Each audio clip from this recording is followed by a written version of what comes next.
I'd like to call to order the Committee of the Whole meeting for the Pottstown Borough Council for October 9, 2019. Would you please rise for a moment of silence, followed by the pledge to the flag.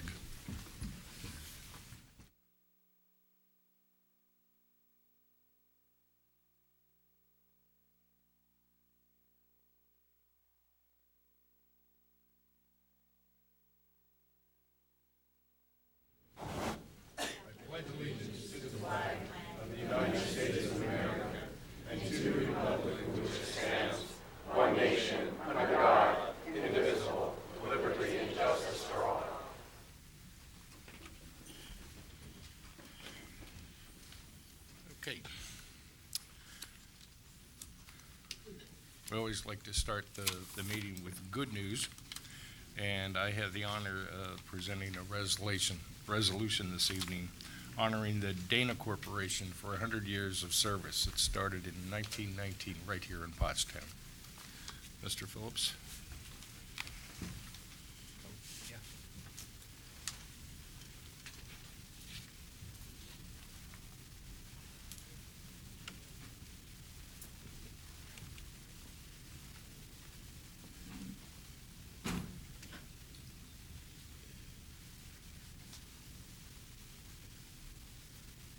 Resolution honoring Dana Corporation 100 years. The Borough of Pottstown joins in celebrating Dana Incorporated, 1040 Center Avenue, Pottstown plant, for its 100th year of business in Pottstown, Pennsylvania. Whereas Clarence W. Spicer began his career in mechanical and electrical engineering at Cornell University, and in 1914 partnered with attorney Charles Dana. And whereas on October 19, 1919, Mr. Dana purchased the property formerly known as Chadwick Engineering Works in Pottstown, Pennsylvania, and became an integral part of the Spicer Manufacturing Company. And whereas in 1920, operations were suspended due to the financial uncertainty after World War I. And whereas the Pottstown plant reopened in April 1922 and prospered as a manufacturing and automotive component supplier business. And whereas in 1946, the company's name was officially changed to the Dana Corporation, honoring Charles Dana, while maintaining the brand name Spicer, still recognized worldwide today. Now, therefore, the Burgess Town Council of the Borough of Pottstown recognizes and applauds Dana Corporation for its sustainability and success for 100 years in the Borough of Pottstown, Pennsylvania, through many economic seasons, and for its continuous mainstay in Pottstown. Enacted and resolved this 9th day of October 2019, the Burgess Town Council of the Borough of Pottstown, signed by me, the President, and attested by our manager, Justin. Congratulations, sir. Thank you for coming.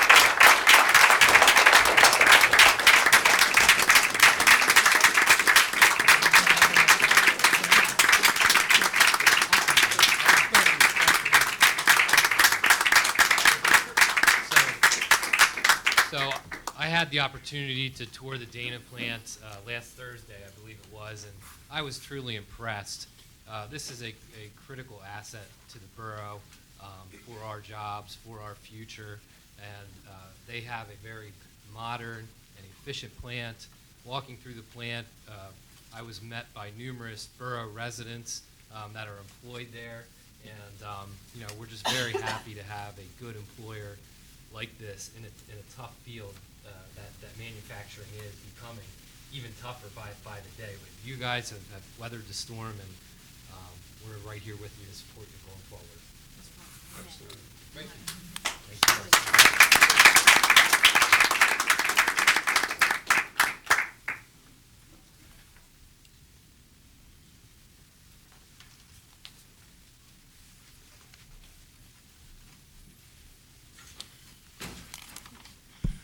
Okay, under subcommittee reports, infrastructure, Vice President Culp. No meeting.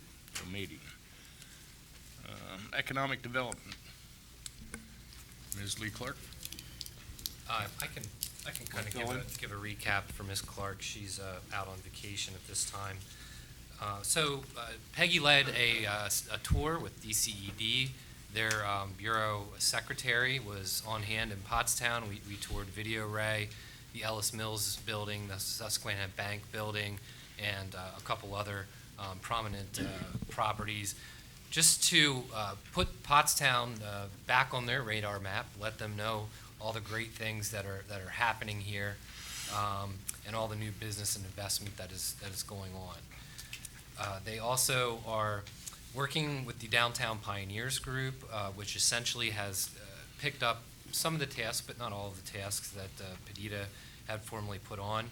So they are planning a scavenger hunt at the local businesses, where they're going to have a Christmas story theme. So there'll be different items from the Christmas story that you'll have to find in each store. And then at the end of the day, you'll get a very special prize, a major award, if I will. Also, they're working with the Alley to bring the Santa Shack and Santa there during the holiday season, so look for that coming soon. They also partnered with the farmers market, now called the Terminal, to do parking lot improvements on Borough property, which was much appreciated. They did retop and paint our lot at Charlotte Street. They also painted the clock tower as well on Charlotte Street. So we were very happy for their contribution to do that. That project was $10,000. The borough is going to throw in $2,000, and then we're seeking donations from other people in the community to fill the rest of that gap. And I know they have some donations lined up now, and those that donated, I think the minimum is a $300 donation. There's going to be a plaque, and it will list the pillars of Pottstown and all those people that have donated to that improvement. Very good. So she's been busy, and then also just the Urban Land Institute will be here October 20th through 25th. If you recall, they were here about 10 years ago to conduct a planning session for the borough. Many of those recommendations in that plan were implemented, the big one being to reinvigorate aid, which has been done, and I don't think anyone can argue the success that they've been having in that area. So they will be here. They're bringing a team of planners, designers, architects that are nationally renowned from all over the country to Pottstown for 10 days to focus on how we can improve our town in the future. Great. Transportation, Vice President Culp. No meeting. No meeting. Ordinance Review Committee, Councilor Prosser. We had a special presentation from Janice Musselman about group homes. Okay. And the Effective Methods Committee, Councilor Lebedinsky. No meeting. No meeting. Under the board's emergency services reports. Chief? Good evening, everyone. Good to see everyone. This month was a little busier. We had 88 fire calls, 302 EMS calls, 3 building fires with no significant damage. So we're keeping our damages down, which is a great thing. Last week we did a smoke detector blitz in Ward 3. We installed 81 smoke detectors in the homes in that area, which was pretty good. We still have a few left. Anyone in the borough that needs some, please reach out. So far this week, we've met with over 300 children and teachers at the school, but we're still going strong. We're scheduled for the whole month. So that's where we're at for fire prevention with this month. Good. Thank you. Thanks. Human Relations, Ms. Levigood.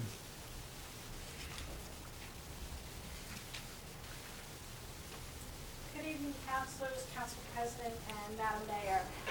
National Hispanic Heritage Month continues until October the 15th.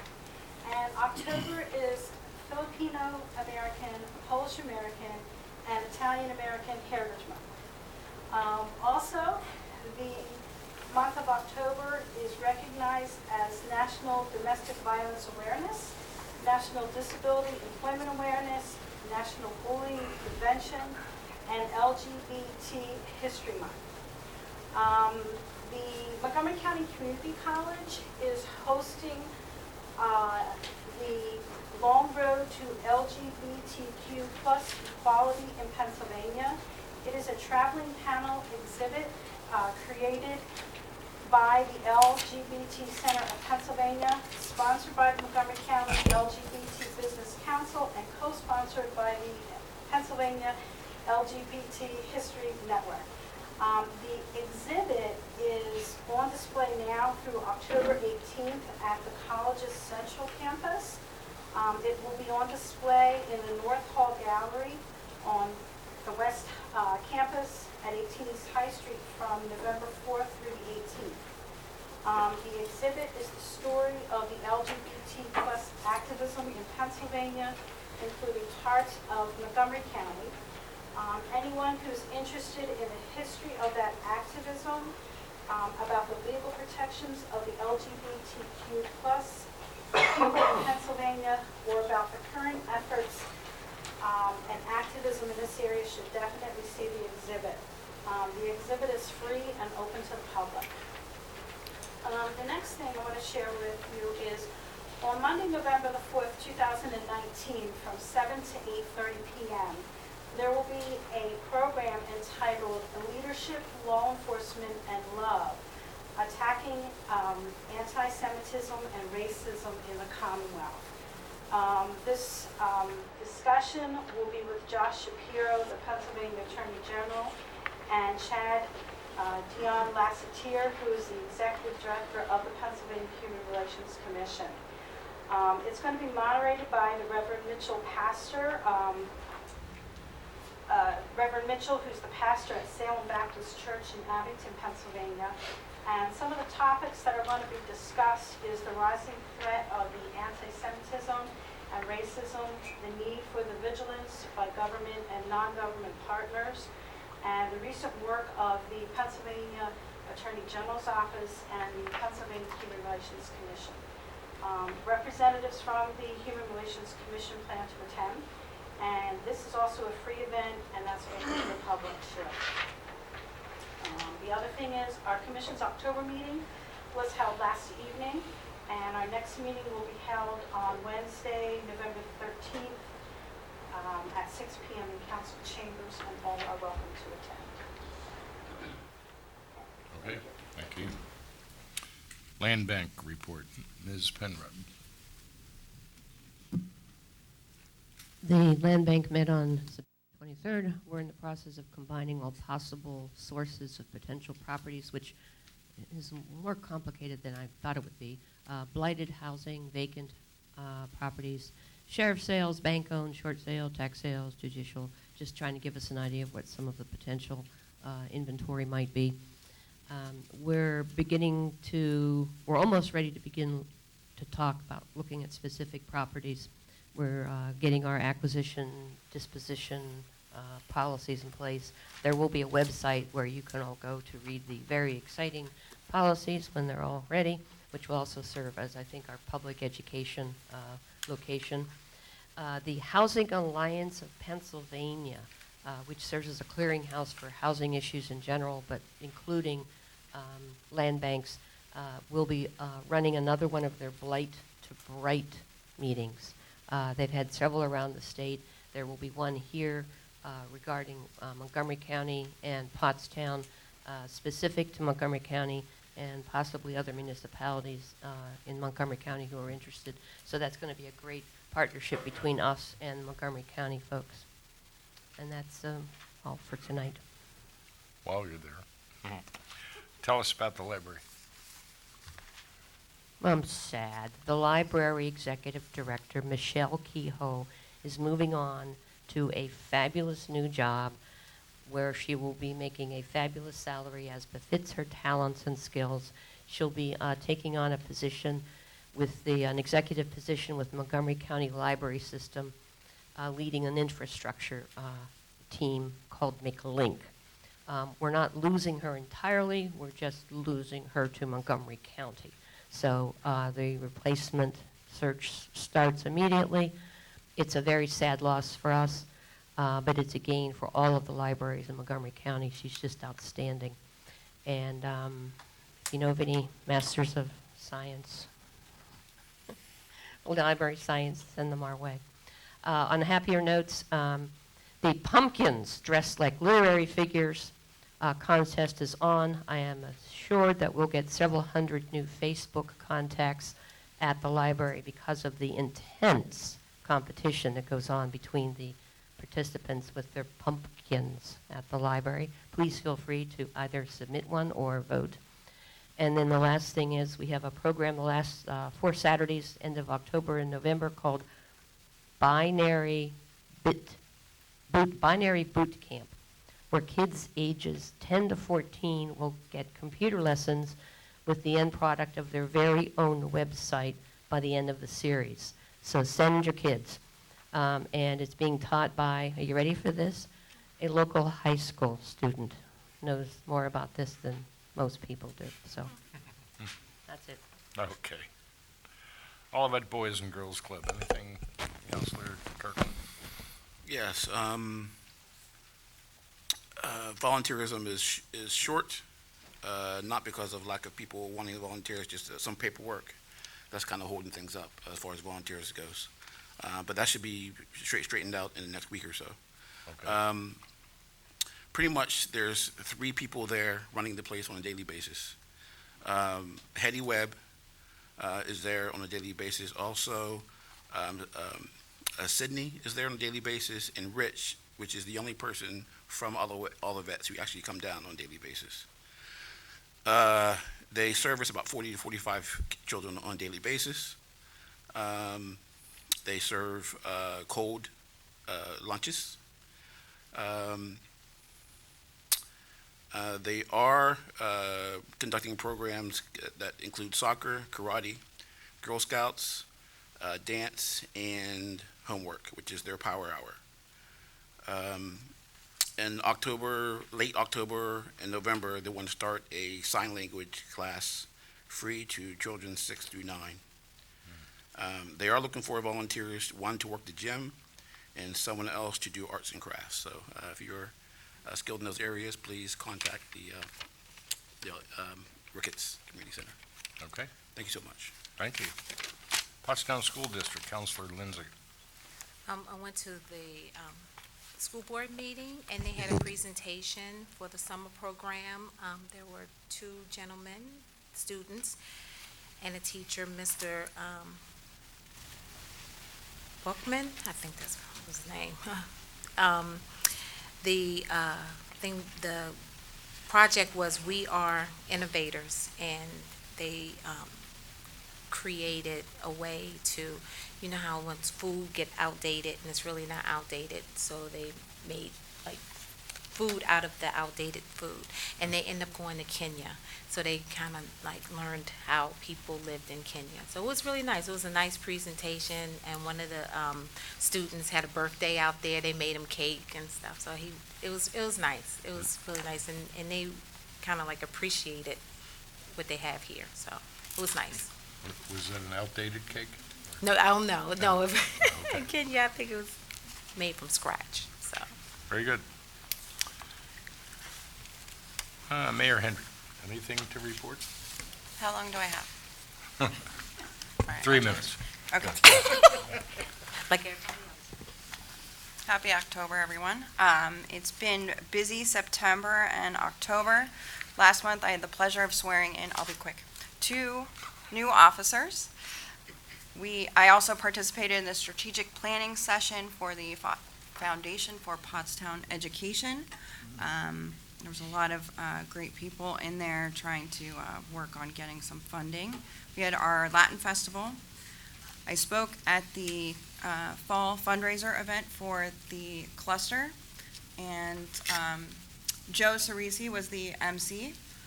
Was very good at fundraising and auctioned, added in that I would have lunch with someone, so that person donated $1,000 to the cluster. So I'm pretty excited about that, so we'll all be going to lunch on the borough's dollar, of course. No, I'm just kidding. We had Can Jam at Sly Fox, Laurel House ribbon cutting ceremony, and open house. They just opened a counseling center in Potts Grove, which will be serving the greater Pottstown area.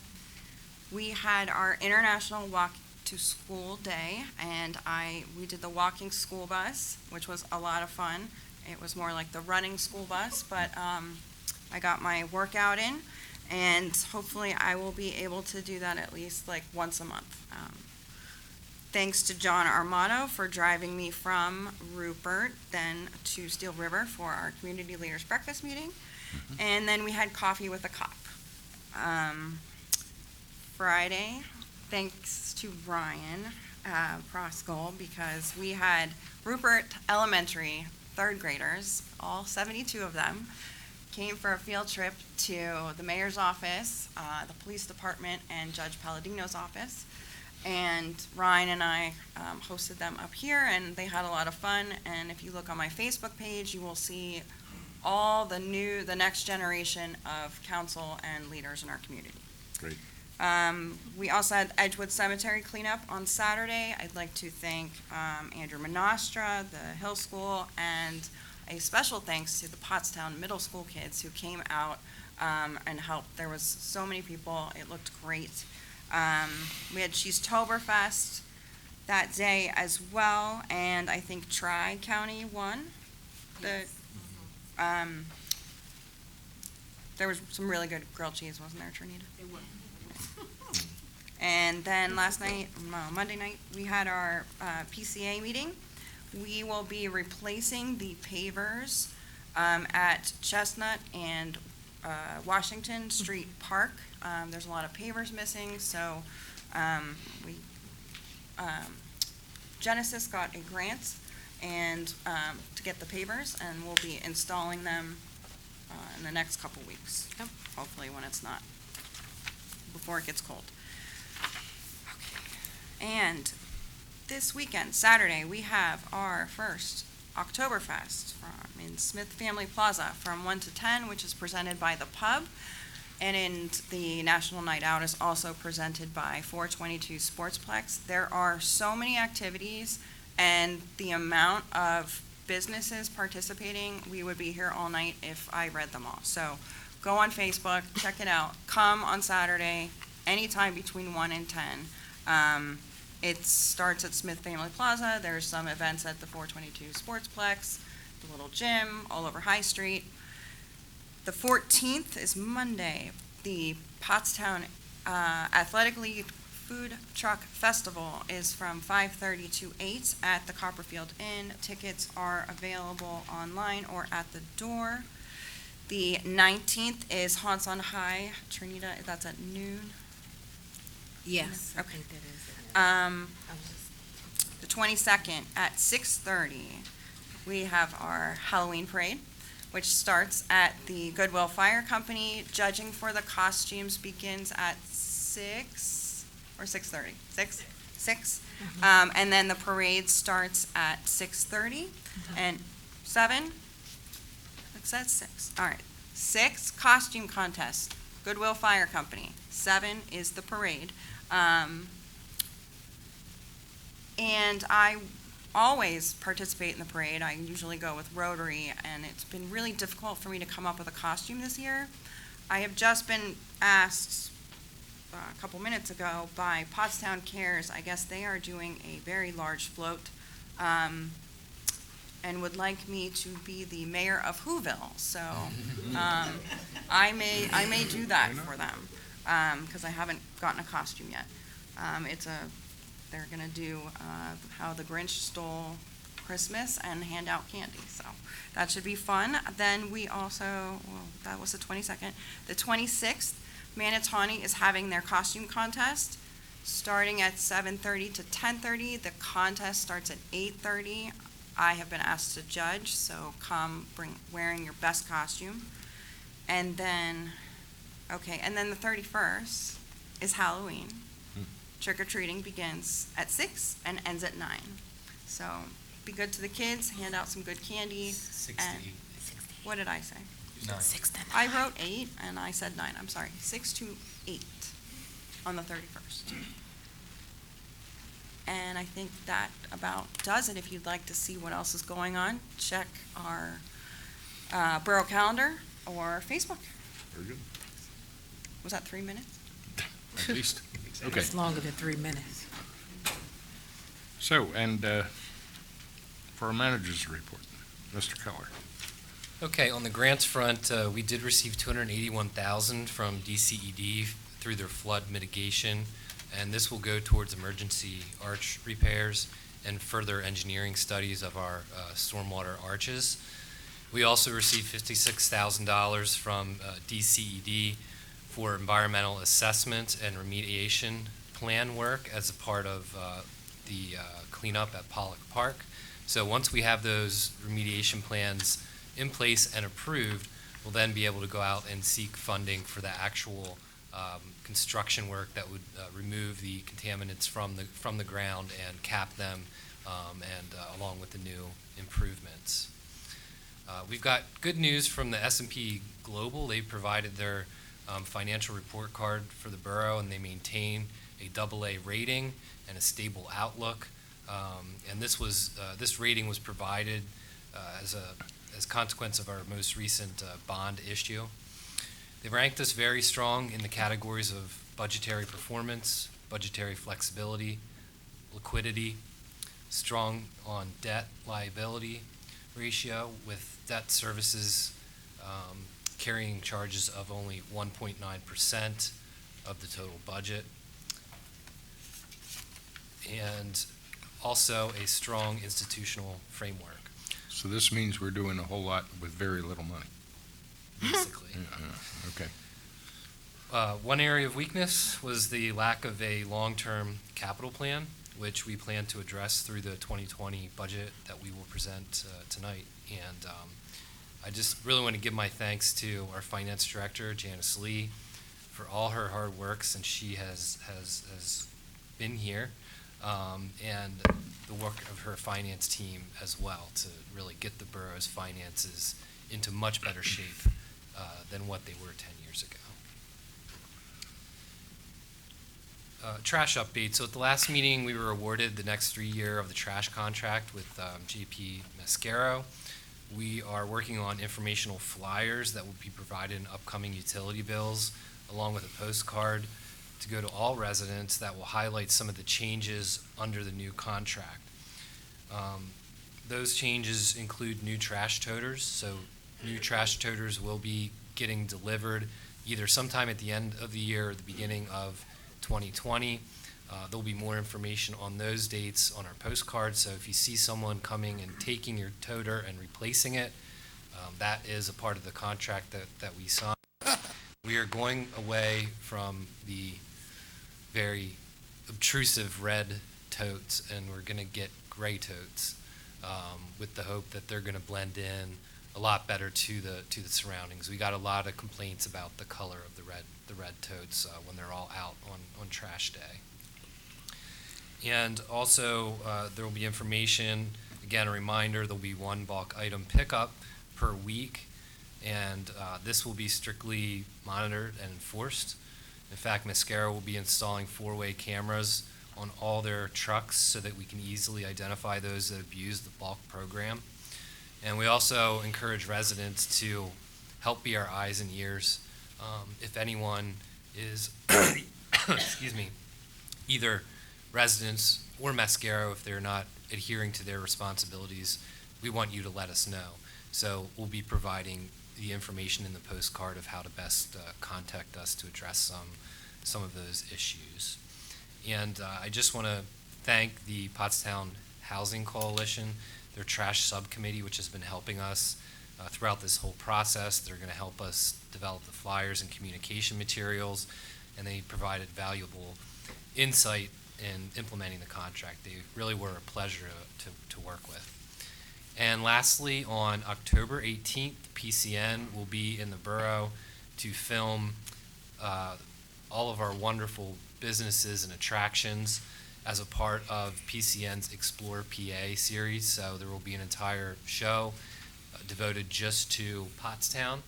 So, right now we have so many wonderful destinations, but we only have about 12 interview slots. So we're trying to figure out exactly who will be available for interviews. Don't worry if you don't get an interview. They will be touring around the borough that day, taking what they call B-roll shots, so of all the major attractions and businesses and viewscapes, parks and things like that. So that should air sometime in the spring. We're going to be at the terminal on that day at lunchtime with the crew. So if people want to come to the terminal and have lunch, I think it would be helpful if we can show a nice crowd in the background when we're providing the footage of that facility. And then they will be at the alley at 5 o'clock on that day. So if anyone wants to come out that day and be at Extra, we'd really appreciate that. And that's it. That's a lot.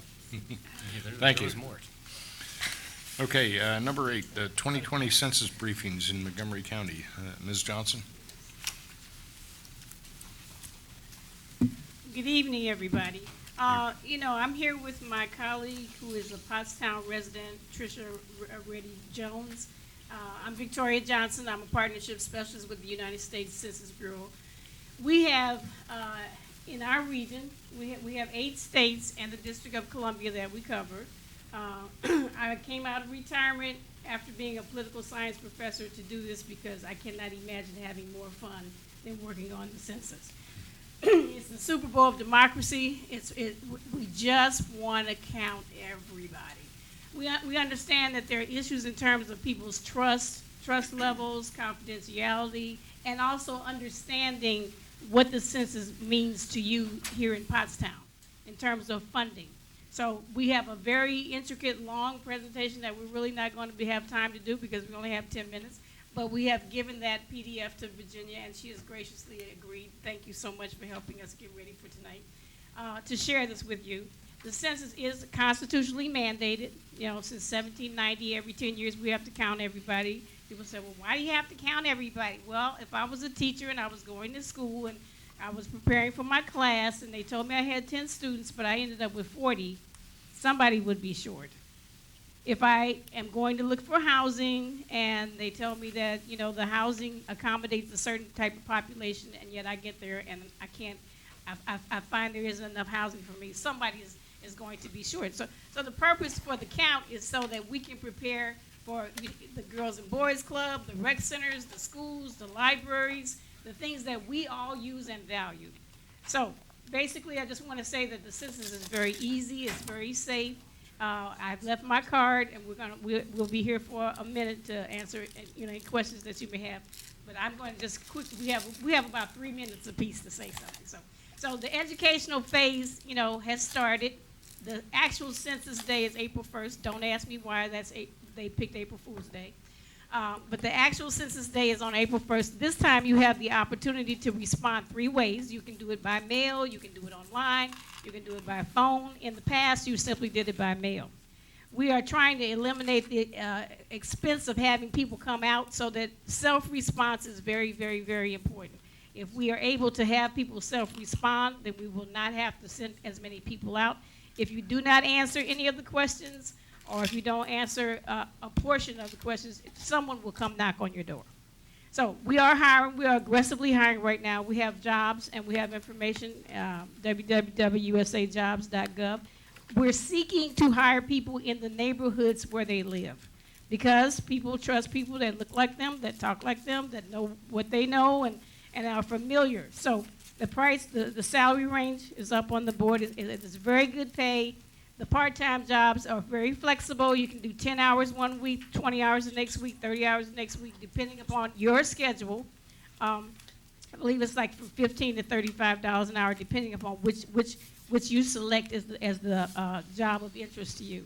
But most importantly, we're here tonight to talk to you about Montgomery County Low Response Map and what it means for you. I would like to say in closing that we have been working aggressively with the Montgomery County Commissioners with their Complete Count Committee. So Victoria mentioned that she and I are partnership specialists, which pretty much means we are the outreach face of the census. And the way that we use our data through the census is with this Roam mapper to look at areas that we need to target. So the areas that we're looking to target are areas that in 2010 had a high low response rate. So it means that anybody that did not respond went into this pool of non-response. In Pottstown, there are 2 tracks. Both of these tracks show that 25 to 35% of the population in Pottstown did not respond. Ouch, right? Ouch. So we are really targeting these areas like Pottstown, Norristown, Cheltenham, that first map that was all red for Montgomery County. Those are the areas that we need to target. And we really need your help because you're the trusted voice in the community. Go back 2 more or forward 2 more slides. So the really little Rome data there on the 2 different census tracts is showing that there's a high percentage of children living in poverty, which probably most of you know, 40%. There's a high renter population, a high transient population, and a high senior citizen population. So all of those are considered hard to count populations. Because of the distrust of government, because of people not having access to technology, because of the transient population, do I count in Philadelphia, do I count here? These are all the reasons why people in the past haven't been counted, and we need to encourage them to self-respond and to be counted. There's $675 billion at stake based off of the census. So a lot of money that gets filtered into the community based off of these counts.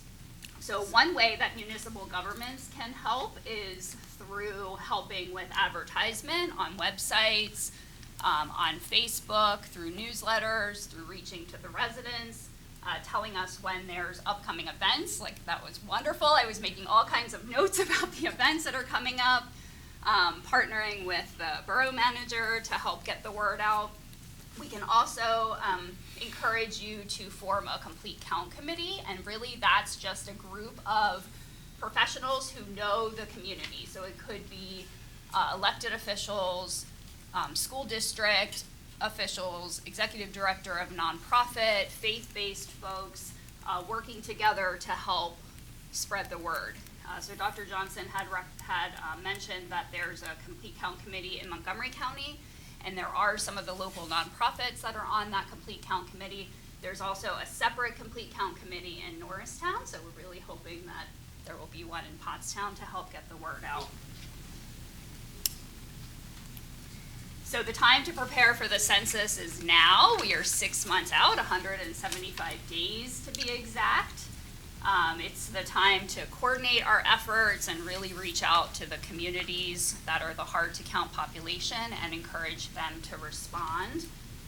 You will see that there's some scams with all kinds of, with anything really, and so there's been some census scams out there.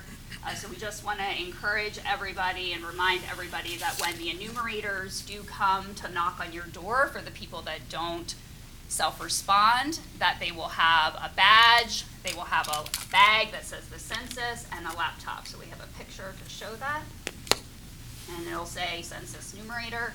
And if there is any case of fraud, you can report it to this 1-800 number. 1-800. That is my 3 minutes. There it is. But most importantly, I just wanted to hone in that 30% of people did not respond in the 2010 census.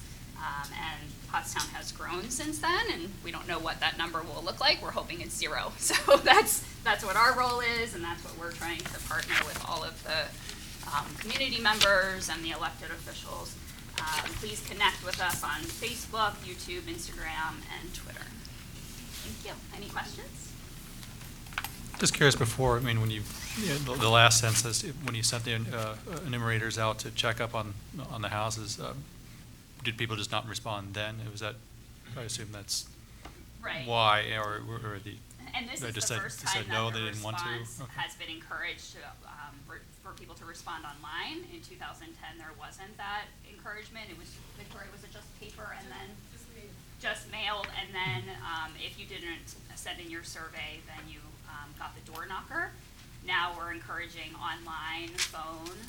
If you don't respond either of those ways, then you get a paper questionnaire, and Then if you still don't respond, then you get the enumerator knocking on the door. So the reason for the paperwork in the beginning is to cut down on taxpayer dollars for the enumerators knocking on the door. It costs a lot more. So basically, to answer your question, yes, they did not respond to the enumerators. What about language barrier? People who speak, people who do not speak English, do they have Translators translator or people, s- or people who forms. have sometimes computers in order to respond?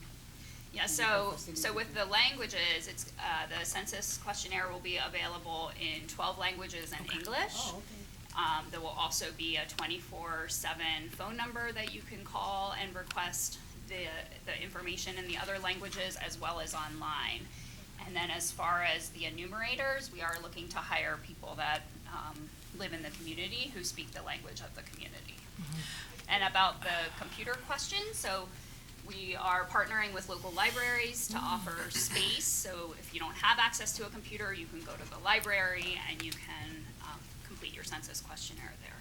When you do your census, or when someone comes to your door, and you had talked about fraud, when they come to your door, they only ask you about how many people live in your home and the ages. Isn't that pretty much what it is?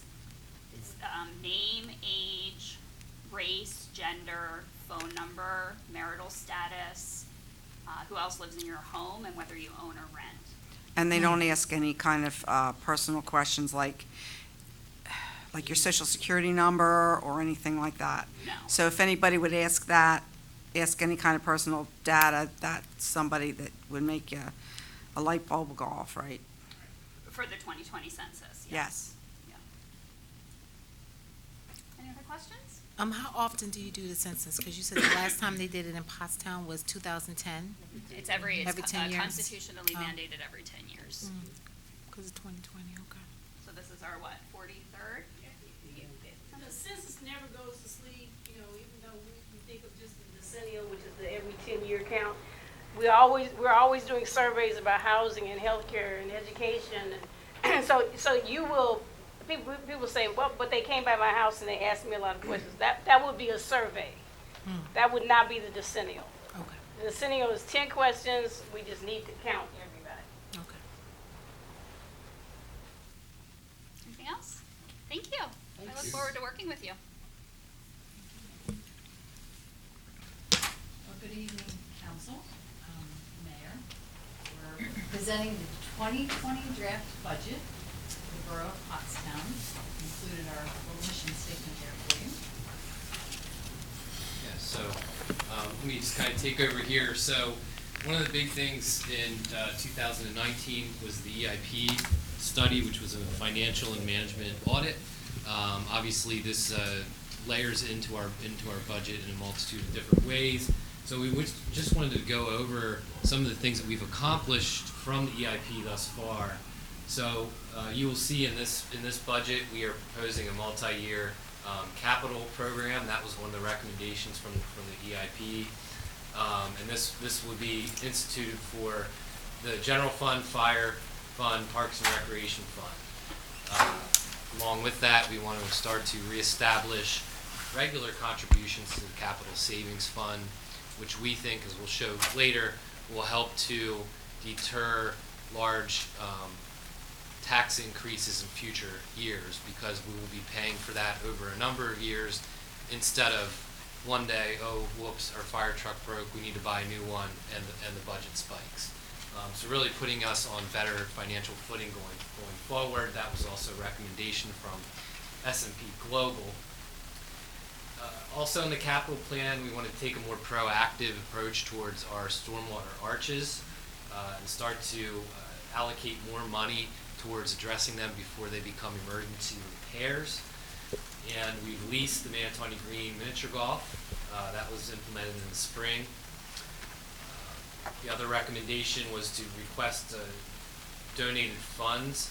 So we send out a pilot letter of payment in lieu of taxes every year to all the tax exempt properties in the borough.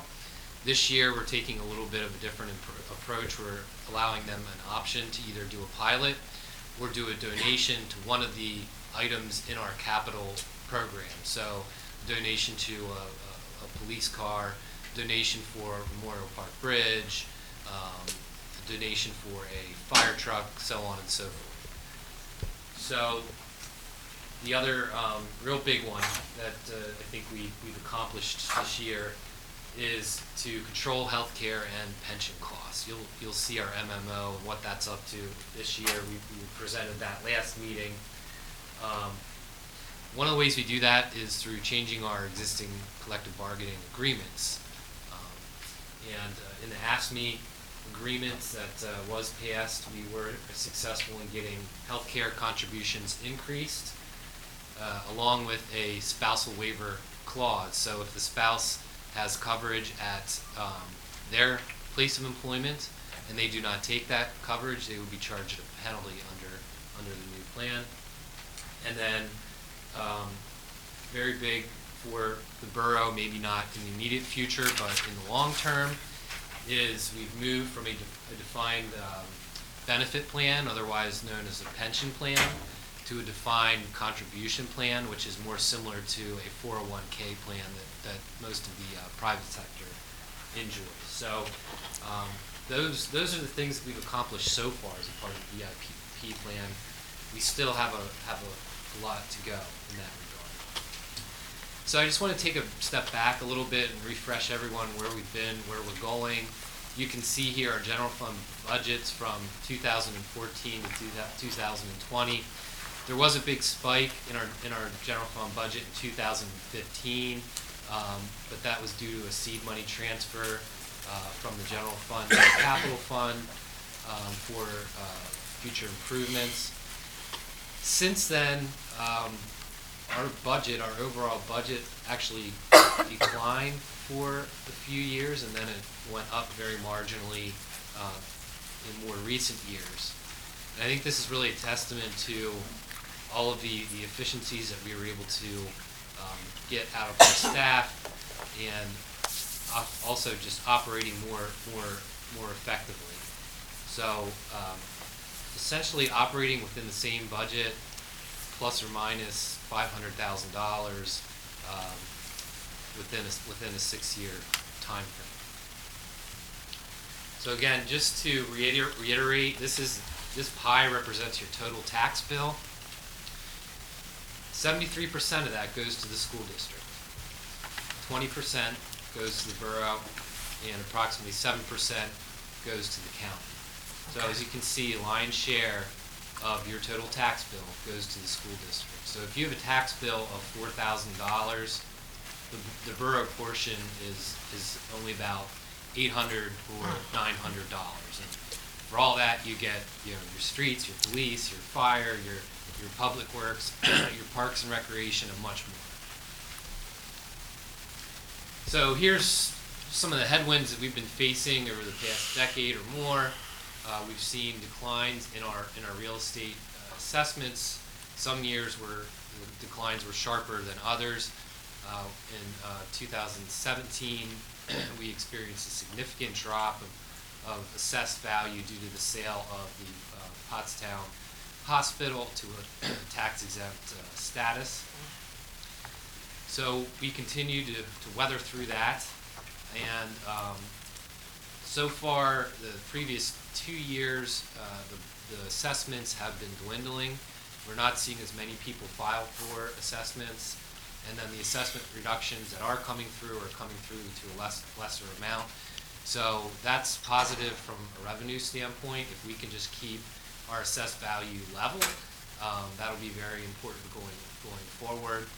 But I think with what we're seeing in the real estate market, and that going up 11% last year, so far this year it's up 8%. Eventually that's going to catch up, and our assessments should start to rise. But we're not planning for a rise in assessments in 2020 as a part of our budget. We're planning that assessments will remain essentially level. So we talk a lot about tax-exempt parcels and the strain that this creates on the borough, because oftentimes these entities still need all of the services that every other business and resident in the borough needs, but they typically don't pay for them unless they're involved in the pilot payment in lieu of taxes program. So one interesting thing to note, since last year, we've actually had a reduction of 13 tax exempt parcels. So we've lost tax exempt parcels, which is a good thing. And I would have to think that a big part of that would be the Y going to from a tax exempt status to a for-profit status. I believe that was probably close to 7 parcels there. So Wow. thanks, Chuck Lottie. I think that's all back there somewhere. We're getting that back onto the tax rolls. And if all of the tax exempt parcels, excluding the borough and the school, paid taxes on the property, the extra revenue would be about $1.7 million. Wow. So at this point, I'll turn it back over to Janice. So this is just a little snapshot just to show what the tax revenue, what's coming in for the millage increases. You can see in 2017, from 16, we only had a 1% increase, then in 18, almost 12. We're on the downslide, which is a good thing. Almost 9.5 in 19, and you'll see at the very end of our presentation here today, it's going to be a 4.25. So with the generally the real estate values essentially almost staying level and going up a little bit, we've had to increase the millage to account for the loss in assessed value. As we talk about the benefits to the employees, the OPEB, which is other post-employment benefits, as the accounting laws and rules change, what needs to be recorded on our financial statements also changed. It's showing a more true picture as we're moving towards 2019. So you can see the unfunded liability as the red line. I spoke to the actuary yesterday asking, how can I explain that huge spike to the council? And the easiest way I can try to explain is GASB 45 used to look at an estimate of what your unfunded liability was. And they GASB, improved it to what's called a GASB 75. Now we're required to show the actual unfunded liability. And that was in the 2017 actuarial valuation report. They report every 2 years, so we won't see another one till 2020. They'll be looking back at 19. So that is the true unfunded liability of the other post-employment benefits, $28,371,000. Below that is our contributions that the borough started in the end of 2012, putting $250,000 away, which that payment is also included in the 2020 budget, so we'll finally be a little bit over $2 million in our trust fund. And Janice, can you explain just real generally what some of the other post-employment benefits are to those that might not have full understanding? You mean as far as the health care Yeah. after retirement? Yeah. It's so for the officers, it's the health care after the retirement, and for the non-uniformed, it would be an employee that's here management 30 years that would get the benefits. Right, so the borough is obligated under those two scenarios to pay post-retirement health care for the employee and in some cases the family from the day they retire until they're eligible for Social Security.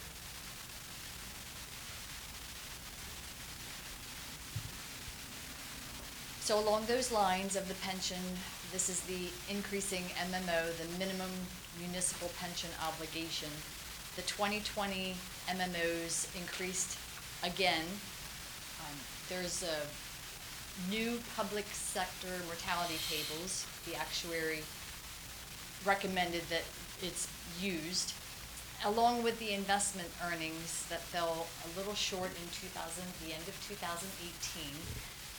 And the actuarial calculations are taken at the end of a year, so that snapshot for the end of 2018 is what carries us into the higher MMO payment. As we move forward in the next round of 2 years, if the economy does better, our minimum municipal obligation will be lower because our funds would have earned more money. Yeah, so if you recall, at the end of 2018, I think the stock market dropped about 20%. Yeah. And that's when they took our snapshot. Well, now, since then, the market has recovered that and more.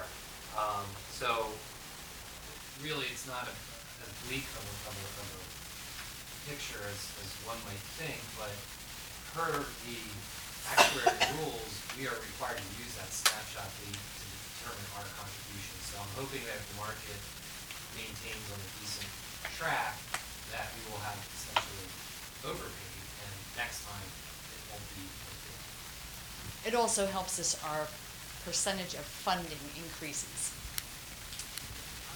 So the police increased, last year in 2019, from 18 to 19, we had an almost 1.1 million increase. So from 19 to 20, we're at a 678,000. So again, moving to a defined contribution plan for the AFSCME employees over time will eventually help us with that minimum municipal obligation, because we will no longer have that for employees hired after January 1st, 2020. This is a snapshot just to show the healthcare costs for the borough. We're estimating that 2019 will come in around 3 million. There's been some retirees, some employees have left, some age different things that it's helping bring the cost down. Plan revisions and just going out there trying to get the best product has helped with the costs. So here is just a little, trying to give you a couple bullets. I know this is kind of tiny print. We looked at the real estate values. Justin mentioned earlier in 2018, they were at about 11%. So they're down a little bit, but we're seeing the properties aren't on the market as long. We've seen a real increase in the transfer tax of the properties over the past 2 years. It's been one of the larger revenue streams. And I think along with that transfer tax, directly correlated to that is our uptick in building and permitting fees. So we're not just seeing, these aren't just refinances that we're seeing. We're actually seeing people that are coming in, renovating, improving, and then selling or buying. So that's certainly a good indicator for the future of Pottstown. And it did significantly, building and permitting revenue significantly help our general fund this year, and even, as you'll see, into part of 2020. So we've reinstated 2 vacant civilian police positions that have been empty for the past 2 years, and 1 in the licensing department. As far as the contracts, the CBA that we've negotiated with the AFSCME, there is a wage increase there for the 4%, management at 2 with a 1% based on review or merited. The healthcare is showing at a 5% increase, which we're hoping will get better numbers in the next week or so. The workers' comp is a little on the high side. That's at a 17% increase. And as we mentioned before, the assessments they're just slowly going down. We haven't had near the amount of hearings this year that we did last year. They seem to be stabilizing more. I see more of the county where they didn't change. They felt that the level was appropriate where it was, so that's encouraging. And there's a lot of activity in the residential rehabs and the commercial development. As Justin mentioned, there's 5 new businesses on High Street. When the mayor was sharing all the places to go. And really to capsule it, the main cost drivers, It does affect the other funds, but not near so as it does the general fund, but it's the assessments, the MMO payments, the workers' comp, and the negotiated contractual items.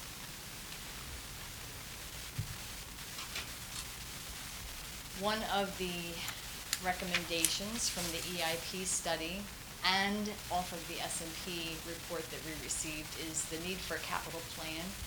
In the past, pretty much since I've been here, there hasn't been a whole lot of extra funds for capital, except in 2015 when we were building the Borough Garage. So this is something that we really need to have in the budget and moving forward. It smooths over those large expenses. So you don't have a gigantic spike when something goes wrong. So in this 2020 budget is, we're starting with a transfer of $100,000 over into the capital fund. And depending on how building permits go and, other extra revenues at the end of the year, other years it could be a larger transfer. This is a big overview of what we have planned at this time, and a capital plan fluctuates as needs change. Police equipment, car is very much needed, so we're hoping to do a car every 2 years. Building boilers, these are things that we looked at this summer and went out and got estimates on. Also, the stormwater arches really need to be reconstruction and repair. So that will go over once the funding is supported over a 4-year period. And then you have the building, HVAC, roof, flooring. Yeah, so a lot of these improvements are for the Borough Hall building. I mean, believe it or not, we've been in here 20 years now almost. I think the building still looks great, but now we're at the point where, the things that need to be replaced, like heating, HVAC, we need to start thinking about that and budgeting for that now, so it's not a big surprise in a couple of years. So that brings us pretty much to, this is the proposed 2020 budget. I know it's a lot to look at in one lump sum. I'm going to take you to the next slide where you can see this was our original deficit when we first started out, was $680,690. And we took a hard look at the extra revenues that we did receive during this year's one-time building improvements, some transfer tax, and it has allowed us to take a good portion from the reserves to offset the deficit. So we're coming with a deficit now that is $303,690. A tax increase to cover that deficit would equate to a 35-year increase if your home was assessed at $35 a year. Sorry, if your home was assessed at $85,000, and a $41 a year increase if your home is assessed at $100,000. So that's just the general fund portion. So we'll move to the Parks and Rec. Just gave you 2 pictures of playgrounds. And just a brief, what does the Park and Rec do? Some people don't realize that there's 18 locations and almost up to 100 acres that they take care of. They have some capital needs as well that we haven't quite started to fund yet, but this will be in the future for the 2021 budget. A new roof on the Trilogy BMX building, some equipment for maintaining the parks, and their existing building that they've been in for quite some time is very inefficient, heating and cooling, and they've very outgrown it. So more to come on that. This is a history of the tax millage for the parks. It hasn't really changed. You can go down 5, 6 years. So there was an increase last year. So one of the big questions for this year for the Park and Recreation, where we have a balanced budget, if we're not managing the Ricketts Center. And if we are managing the Ricketts Center, it presents us with a deficit.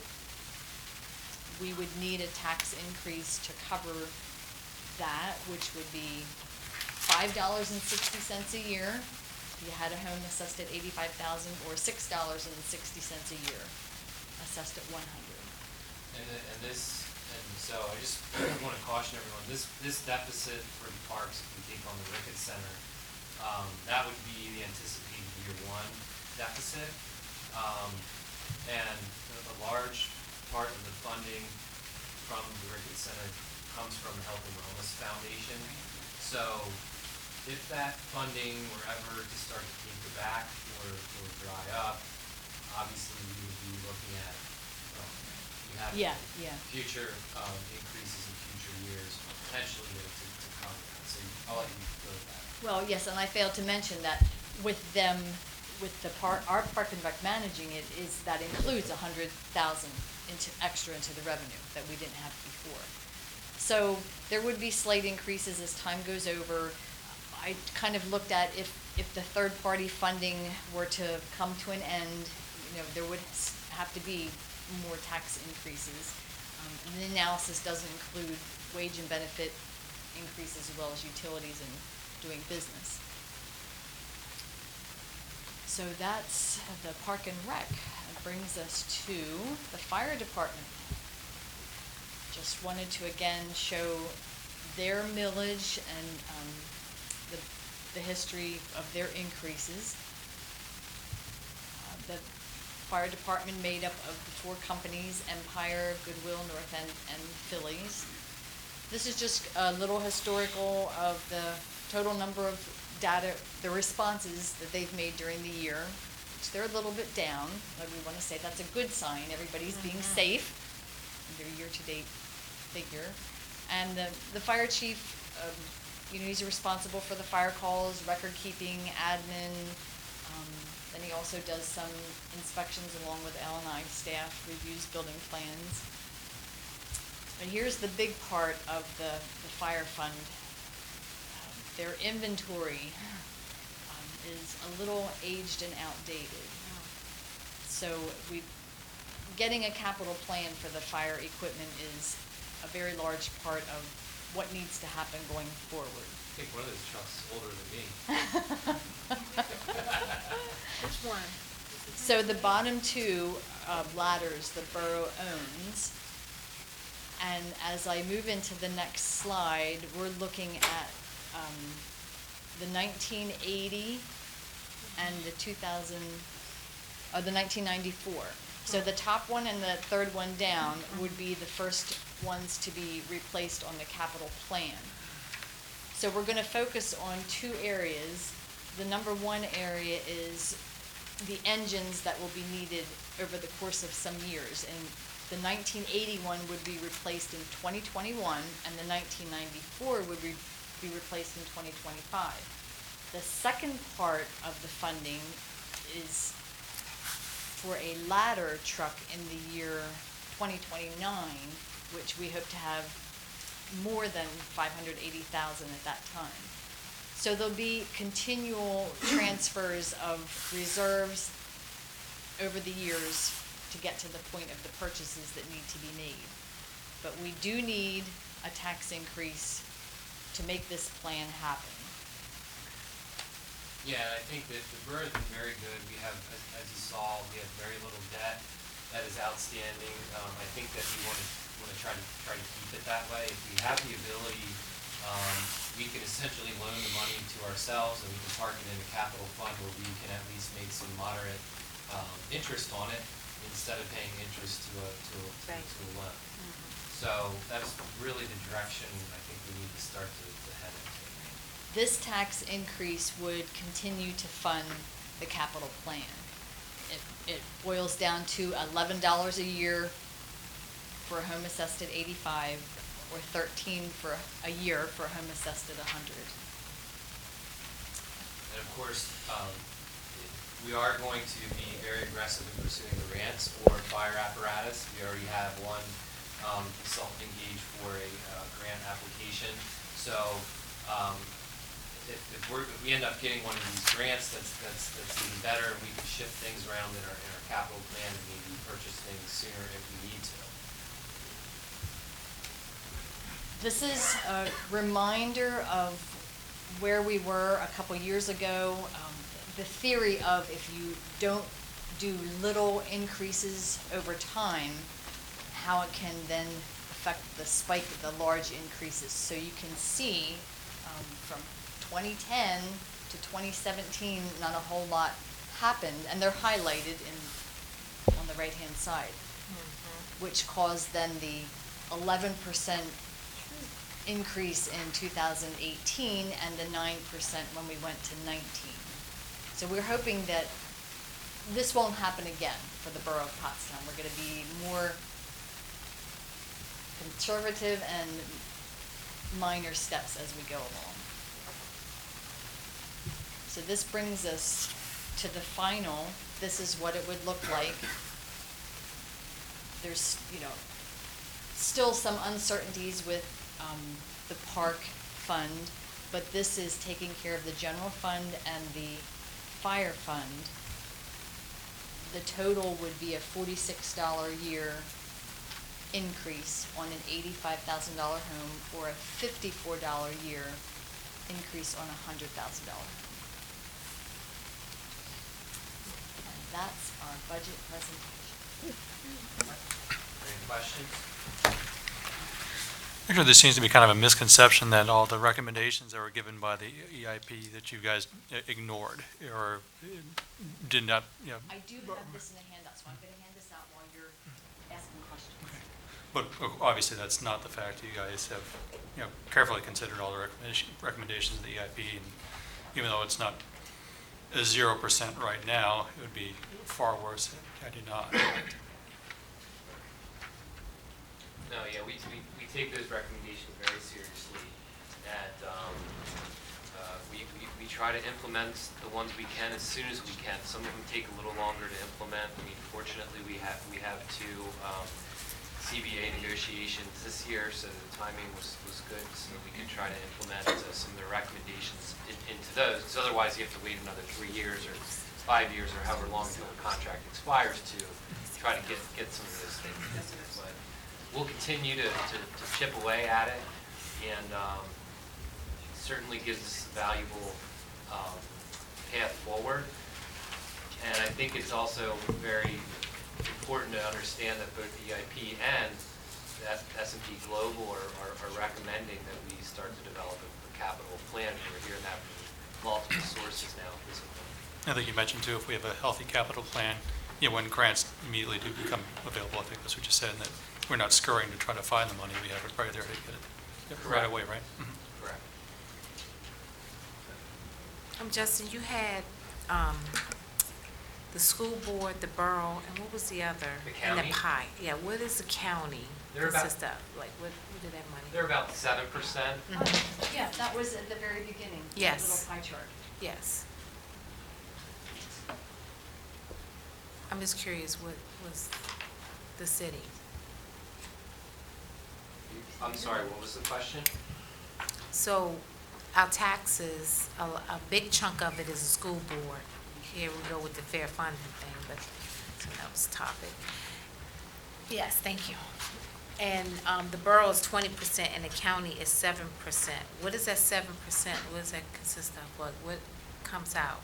Like, where is that going to, that 7%? That goes to Montgomery County to run the county's operations, and then there's a portion of that goes to fund the county community college. Okay, that's why I had a feeling, with college. Yeah.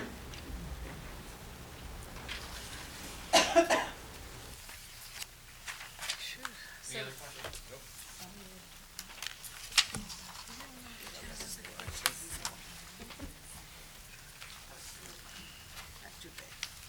No, it's not too bad.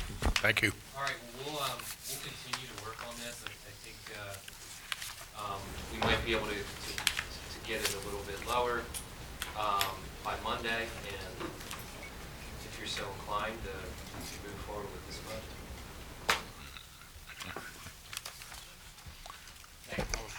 And just for council's reminder, you have until December to finalize the budget and decide on the tax rate and all that, so you have a couple of months yet to allow the staff to scrub it and see what else we can come up with. Great.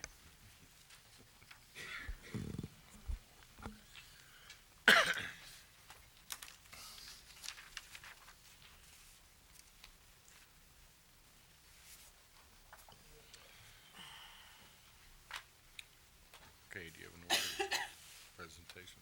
Yeah. Okay. All right, we'll move next to the Ricketts Center requests for qualifications and listen to the presentations. The first one? Yeah, go ahead, Chuck. Yeah. Sorry, before we get started on the presentations, in the interest of full disclosure, there are some affiliations with some of the applicants.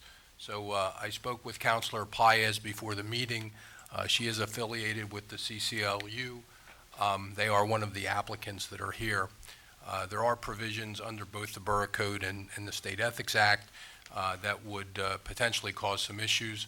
I spoke with Councilor Paez. She understands that she should not participate in these types of discussions. I call that a recusal, depending upon how it shakes out. Certainly, I would recommend to her that when council is ready to call for a vote to determine how this works out, she abstains from any vote, and she understands that.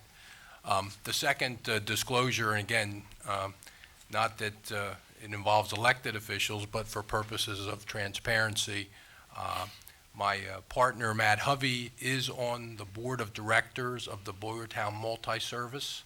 That's a volunteer position. He receives no compensation. He does not provide any legal services. Obviously, neither he nor I have any vote in this action, but we wanted to make that disclosure to you. In the event that Multi-Service is selected as potentially the operator of the center, we'll have further discussions on whether you want me involved or not involved, but we're kind of getting ahead of ourselves. But for right now, I just wanted to make everyone aware of that, so there's no one can suggest that we didn't make it clear up front. So I'm happy to answer any questions with respect to either of those issues before we get started on the interviews. All right, so we're going to run this interview process similar to how we ran it before.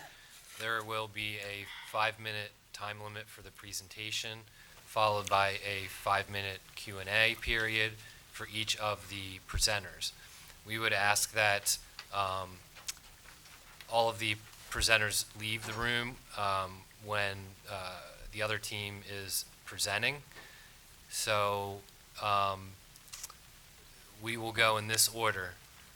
CCLU first, Strive second, YWCA third, Boyertown fourth, and the Borough of Pottstown fifth.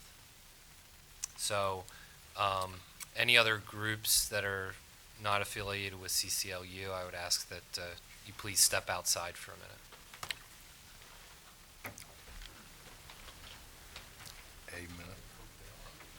A minute. It's going to be 10 minutes each. It's 50 minutes. I have something to say about that. I think that I'm a community member as well. I'm a taxpayer. My money as a taxpayer goes to operate the Ricketts Center, so I feel that I should be able to sit here and listen to the presentations because I am open to if there's better ideas out there and there's something that's going to function in a way that's going to benefit our community in a collaborative way. I would like to hear that and potentially be a part of that in some way. And I just feel that it's a citizen's right to be able to sit here and hear those options as a taxpayer. Yeah, the suggestion to leave the room was only for purposes of fairness for all the folks that are participating. We certainly can't compel anyone to leave the room. It's a public meeting.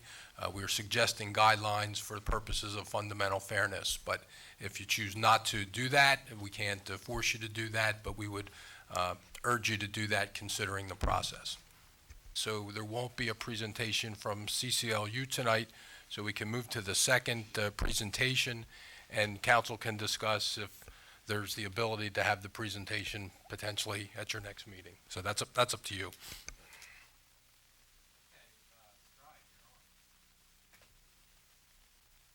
Good evening, Council, Mayor. Thank you for the opportunity to speak tonight. I just want to say Strive has been known recently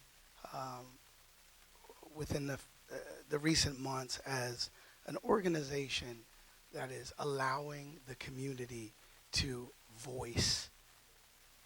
be a voice in the community and create connection here in Pottstown. I wouldn't be sitting here right now if it wasn't for Mrs. Hannah Davis helping every step of the way with Strive to put together proposals to infuse the spirit and the heart of what we want to do with the Ricketts Center and the community at large. So she is a voice of the community, and I'll allow her to speak. Good evening, Council. This RFQ presentation is not going to be your traditional presentation. First, it is not traditional because I do not believe that cramming the future of the Ricketts Center and the potential it holds to impact our community can be packed into a 5-minute presentation. If the borough was hiring a new staff member or police officer, would we want the candidate to have a 5-minute interview after a cursory look at their resume? Second, my presentation is not traditional because the model I am proposing is not the one Borough has considered for well over a decade. Third, my presentation is not traditional because I am relying on the Borough, people in this room, and others who may make up our community to make it all work. Some of those people might not even be identified yet, and others may not even realize that they will play such a pivotal role. On the evening of August 21st, 2019, during an emergency meeting in these very same chambers, the community expressed their desire for the community center to be run by the borough. So the model I am proposing tonight is one that is built on community cohesion and collaboration and acknowledges the sentiments of the community wishes on that night. It includes collaboration between the borough, the community, and provisionally Strive.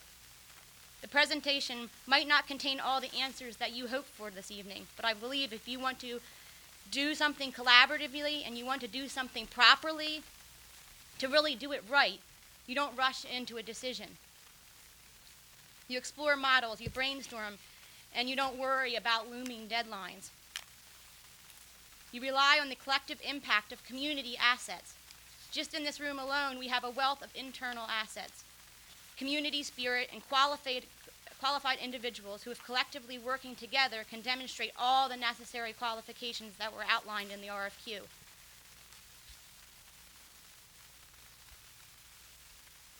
For the last few months, the borough and other community leaders have suggested the idea of collaboration to Strive.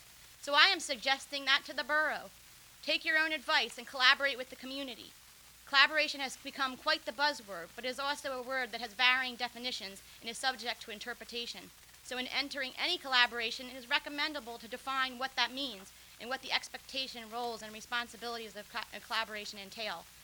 So the collaborative model I'm suggesting to the borough today is between a community board and Strive to move forward with the operations of the Ricketts Center.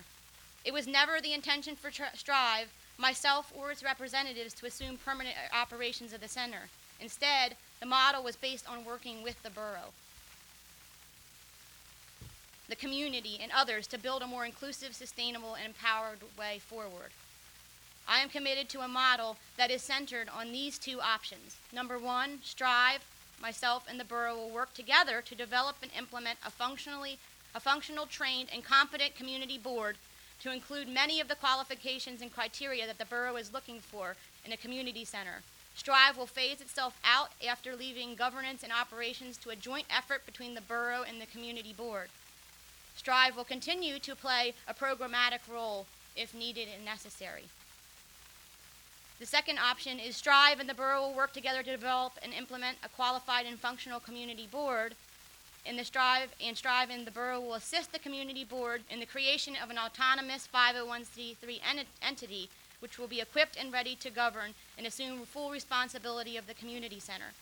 Strive and the borough will both phase out, leaving governance and operations of the center in the hands of the community board, with the option to fill an advisory role if the community board sees fit. In this case, Strive will also continue to assist programmatically if needed. The decision to pursue one option over another will be democratically decided at the end of the initial 2-year contract.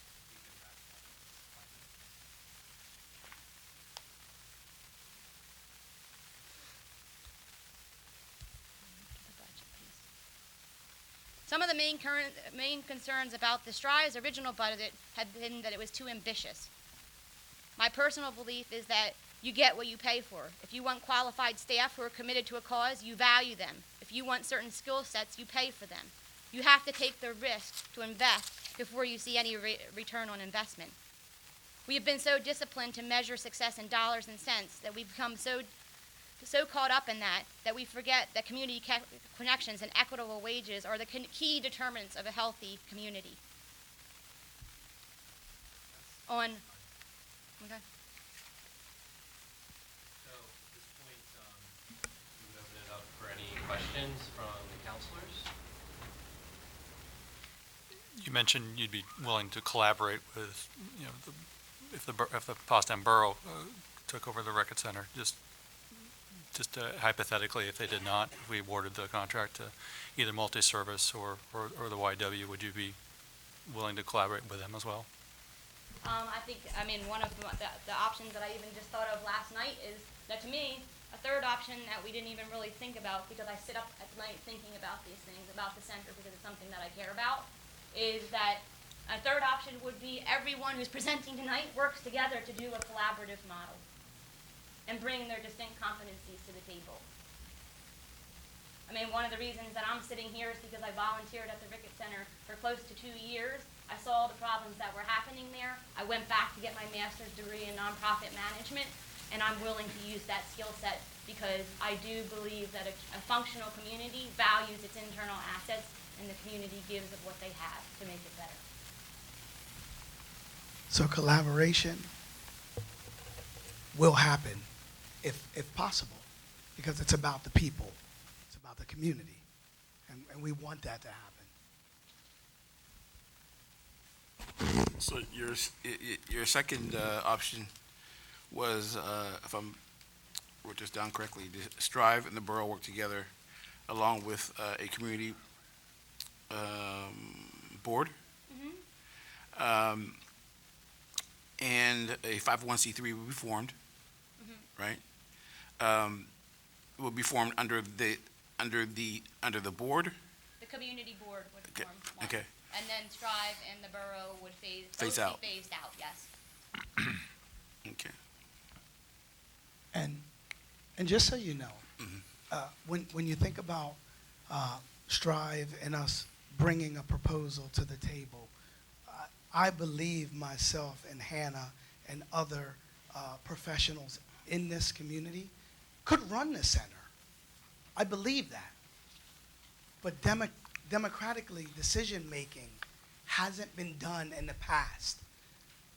And if we stood up here to say, we're going to do it without vetting properly how that should take place, we could fall into the same position that we were 13 years ago, 14 years ago, when the community board stepped up and great intention, but professionally, they did not know what they were doing.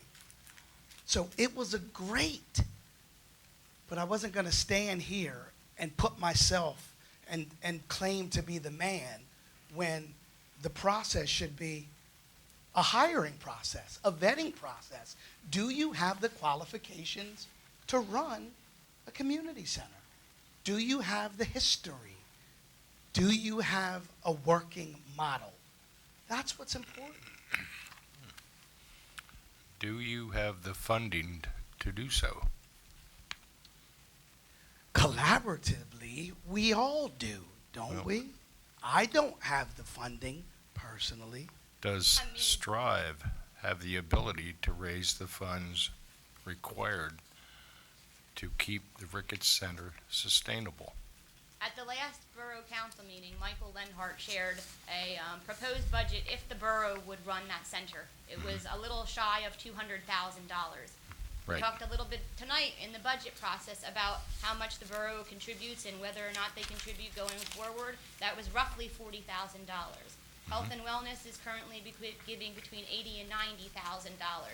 The deficit of the proposed budget that Michael spoke of that evening on August 21st, it was about a deficit of about $70,000.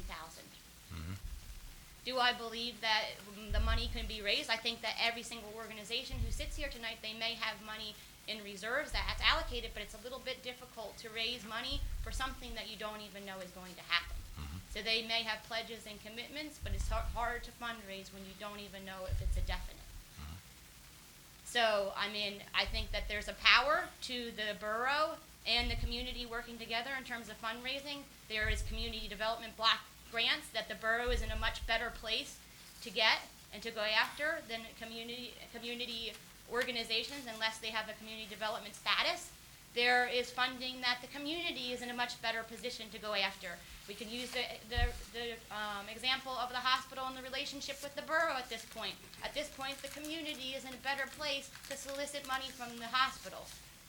In terms of state politicians, the borough may have relationships with state politicians, but at the end of the day, the borough as an entity doesn't have a voting power. They don't go into the voting booth. The community members do.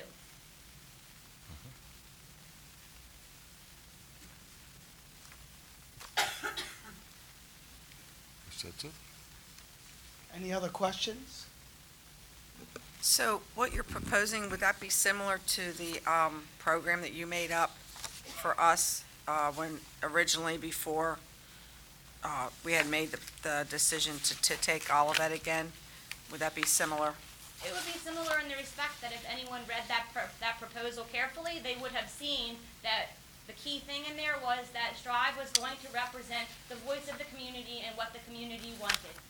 The emergency meeting, again, on August 21st, reiterated the fact that the community wants the borough to run the center.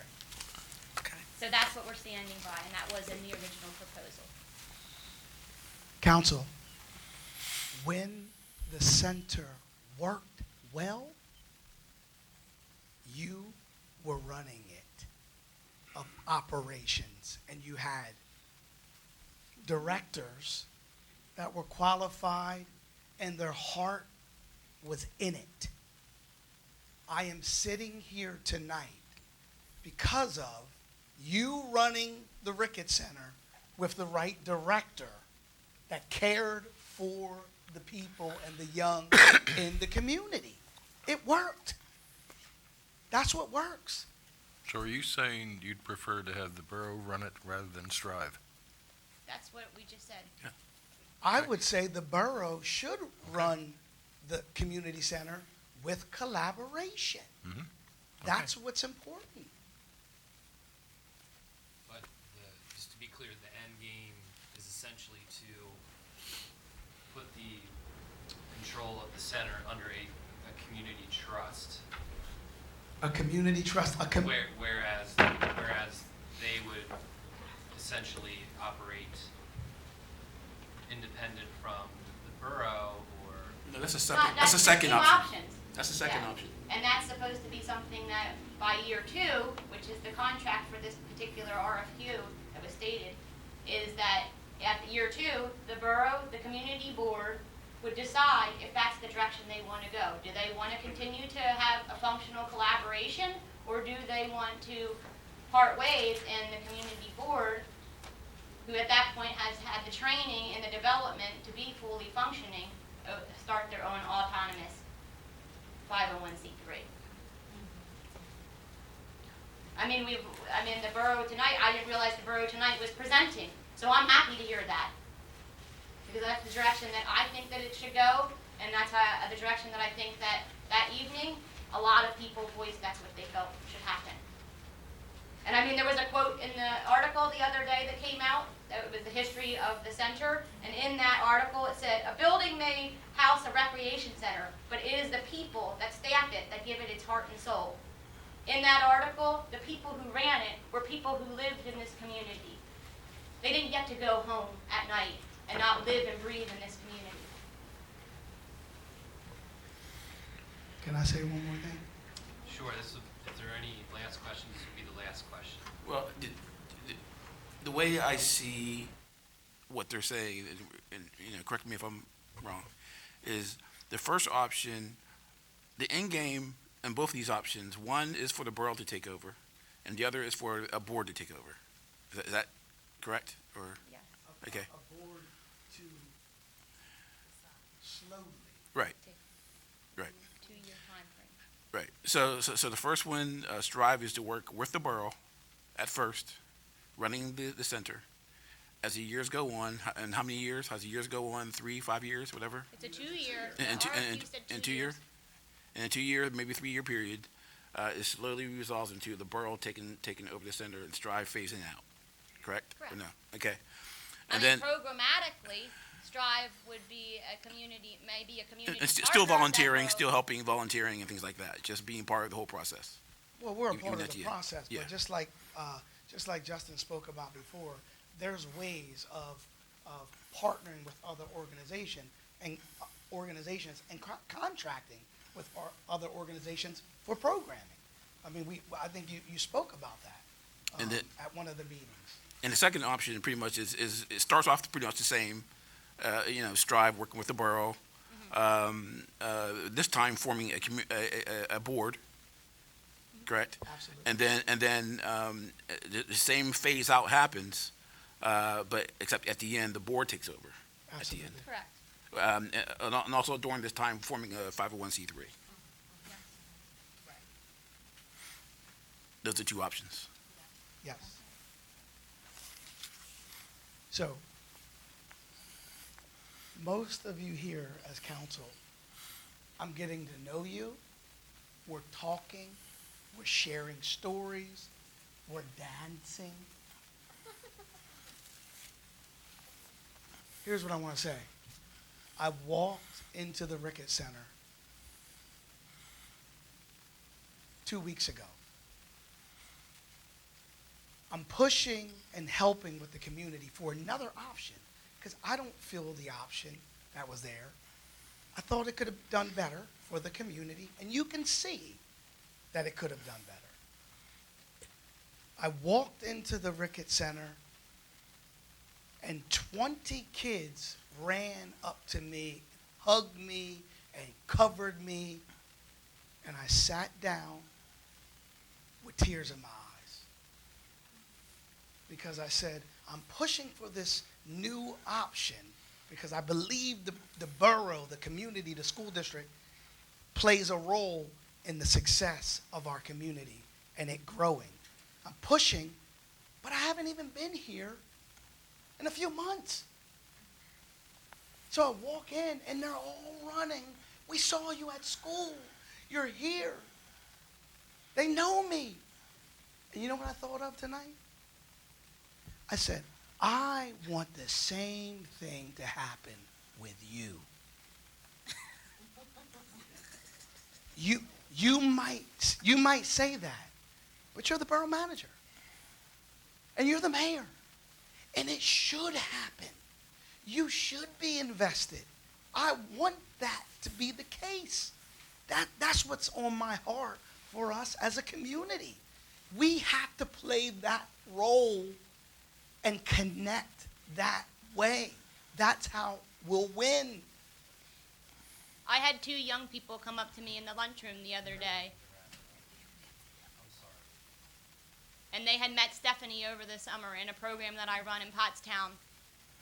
And they came over to me and said, guess what we saw the other day? We saw the mayor. And we went up to her and she remembered our names. That's the community that I want to live in. And those kids came out with their friends to help clean up Edgewood Cemetery, and I was really grateful, so. All right. Thank you for your time, very Borough. much. Appreciate it. Yep, we appreciate it too. And you're welcome to stay now that you're awesome.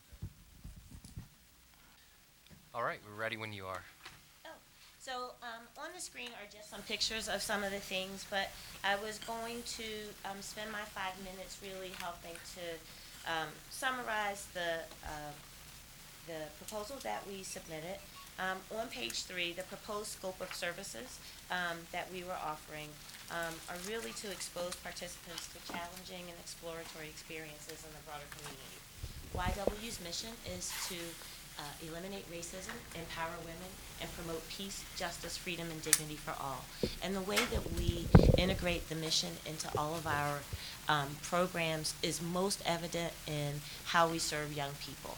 We offer an early education center, we offer adult education center, where we do high school equivalency and ESL services as well as workforce development. And we offer youth empowerment programming. The youth empowerment programming team really works to build nutrition education programs and has grown into a multifaceted program that nurtures the social, emotional, and physical well-being of any child, empowering youth with knowledge and life skills with a combination of prevention, wellness, and leadership activities. We offer before and after school programming where we offer a mix of activities that include STEM enrichment, physical fitness and yoga, nutrition education, reading, homework support, and Girl and Boy Scouts. And our early education program really is focused on supporting children and families with trauma-responsive care. I think one of the things that we really offer as an organization, YW's been here in the community for 111 years this month, and we are an organization that has a strong infrastructure that would support the Ricketts, including a 2-person human resource team, a 2-person finance team, a 3-person development/marketing team, and a 5-person youth empowerment team. Our commitment to the community is evident in the fact that we've been working to really uplift youth in Pottstown since I've come here since 2014. We are right now, we've just finished the first year of a VISTA program, which is an AmeriCorps-sponsored program, Volunteers in Service to America, and that program is really focused on a research project for all the youth in Pottstown, being able to understand what they want, what they need, and how youth-serving organizations can improve their service to them. We also operate the foster grandparent program for all of Montgomery County, which is a program connecting seniors age 55 and over. It's also an AmeriCorps program to work with kids that are toddler through age 20 to help improve their academic skills. So we would use our opportunity to run the Ricketts Center to really be able to add mentorship into that program with foster grandparents paired with kids who need the extra support and the extra love, quite frankly. We are also very involved in the juvenile justice and really making sure that there is equity in education, and have been working directly with the school district to provide implicit bias trainings and opportunities to help them improve their services to students. And so I would guide you to page 3 and 4 of the proposal to really summarize what we're saying the scope of services would be at the Ricketts Center that the YW would be able to provide. And I'm able to answer any questions. All right, thank you. Questions? So you have an anticipated budget of roughly $365,000. I believe you guys are fairly self-sufficient. You're not, dependent on grants or anything that would. So we do. We have a lot of grants. Diane is our Chief Philanthropy Officer. I'm sorry, I didn't even introduce myself. I'm Stacy Woodland. I'm the CEO of the YW, and this is Diane Lauer-Hallman. She's our Chief Philanthropy Officer. So we do. We probably have about 43 grantors for all of the various pillars of programming that you've been working with for years and have consistent returns from. Okay. Yeah. So in the budget that we proposed, certainly the budget was a proposal and one that we were kind of assuming some things about how the Ricketts Center run without a lot of information exactly. So some of those numbers are numbers that I know, I'm fairly certain that we would be able to use volunteers. And we actually partner with an organization called Maturity Works, which also gives work to people that are 55 and over. They send the people to you, but the organization doesn't pay for them. So we see ourselves being able to move probably about $60,000 out of the budget because we would be able to cover facility staff and front desk and administrative staff through that program because we are already a strong supporter of it. I think some of the other pieces of the programs and infrastructure would come directly from staff that are already on YW staff. So this is a very nice presentation, well thought out proposal. A couple things that stand out to me based on your mission statement. It seems like there is a focus on youth and specifically young women. So we envision the Ricketts Center being a place for everyone in the community. So how would you reach out to the young men and to the adults, and if so, what programs would you be providing for those demographics? So right now, we serve boys. We serve boys in our before and after school programming. We serve boys in our summer-long summer camp. And of course, we serve boys in our early education. We serve men in our adult education services. There are many men. We have historically been known to serve women and girls, and that'll still be an important part of our mission and what we do. In our after-school program, what we've begun to do is the older children, so grades 3 and up, are separated by gender so that we can really do girl leadership program with girls and boy leadership program with boys. For the last 3 years, for the last 25 years, we've done a tribute to exceptional women, and for the last 3 years, we've done a tribute to exceptional girls, and this will be the first year coming up that we're also adding a tribute to exceptional boys. So I think through those programs and through some of the work that we've done, we certainly have a strong focus on STEAM, science, technology, engineering, arts, and math. And we do a lot of those programs, and they are non-gender specific, even though we work with the children in gender-specific cohorts. So our work in the schools has been for both boys and girls. Our work in our centers has been for both boys and girls. We certainly uplift women, and we'll continue to do that. But with our development and marketing efforts, we'll absolutely be able to make sure that boys are welcomed and that our communications reflect that.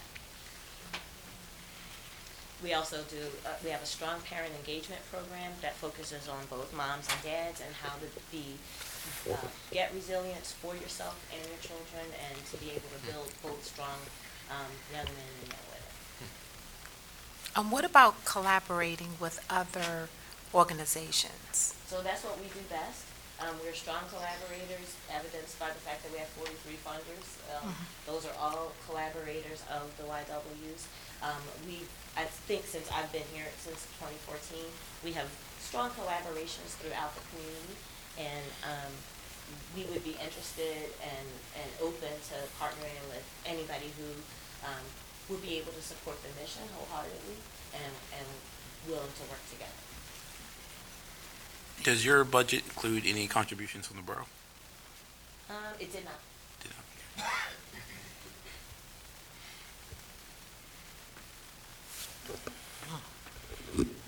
Does your budget include contributions from the Health and Wellness Foundation?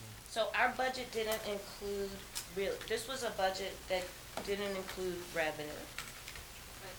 These were expenses. Okay. The revenue side of the. Yeah, how you're funding those expenses. The assumption is yes, that the Pottstown Health and Wellness Foundation would also continue to support the Ricketts Center when the But it's not reflected in the budget. No, Right, on this this- piece of paper in front of you, that's not what was shared with them, that was the internal budget. Yeah. Within the thing that we sent.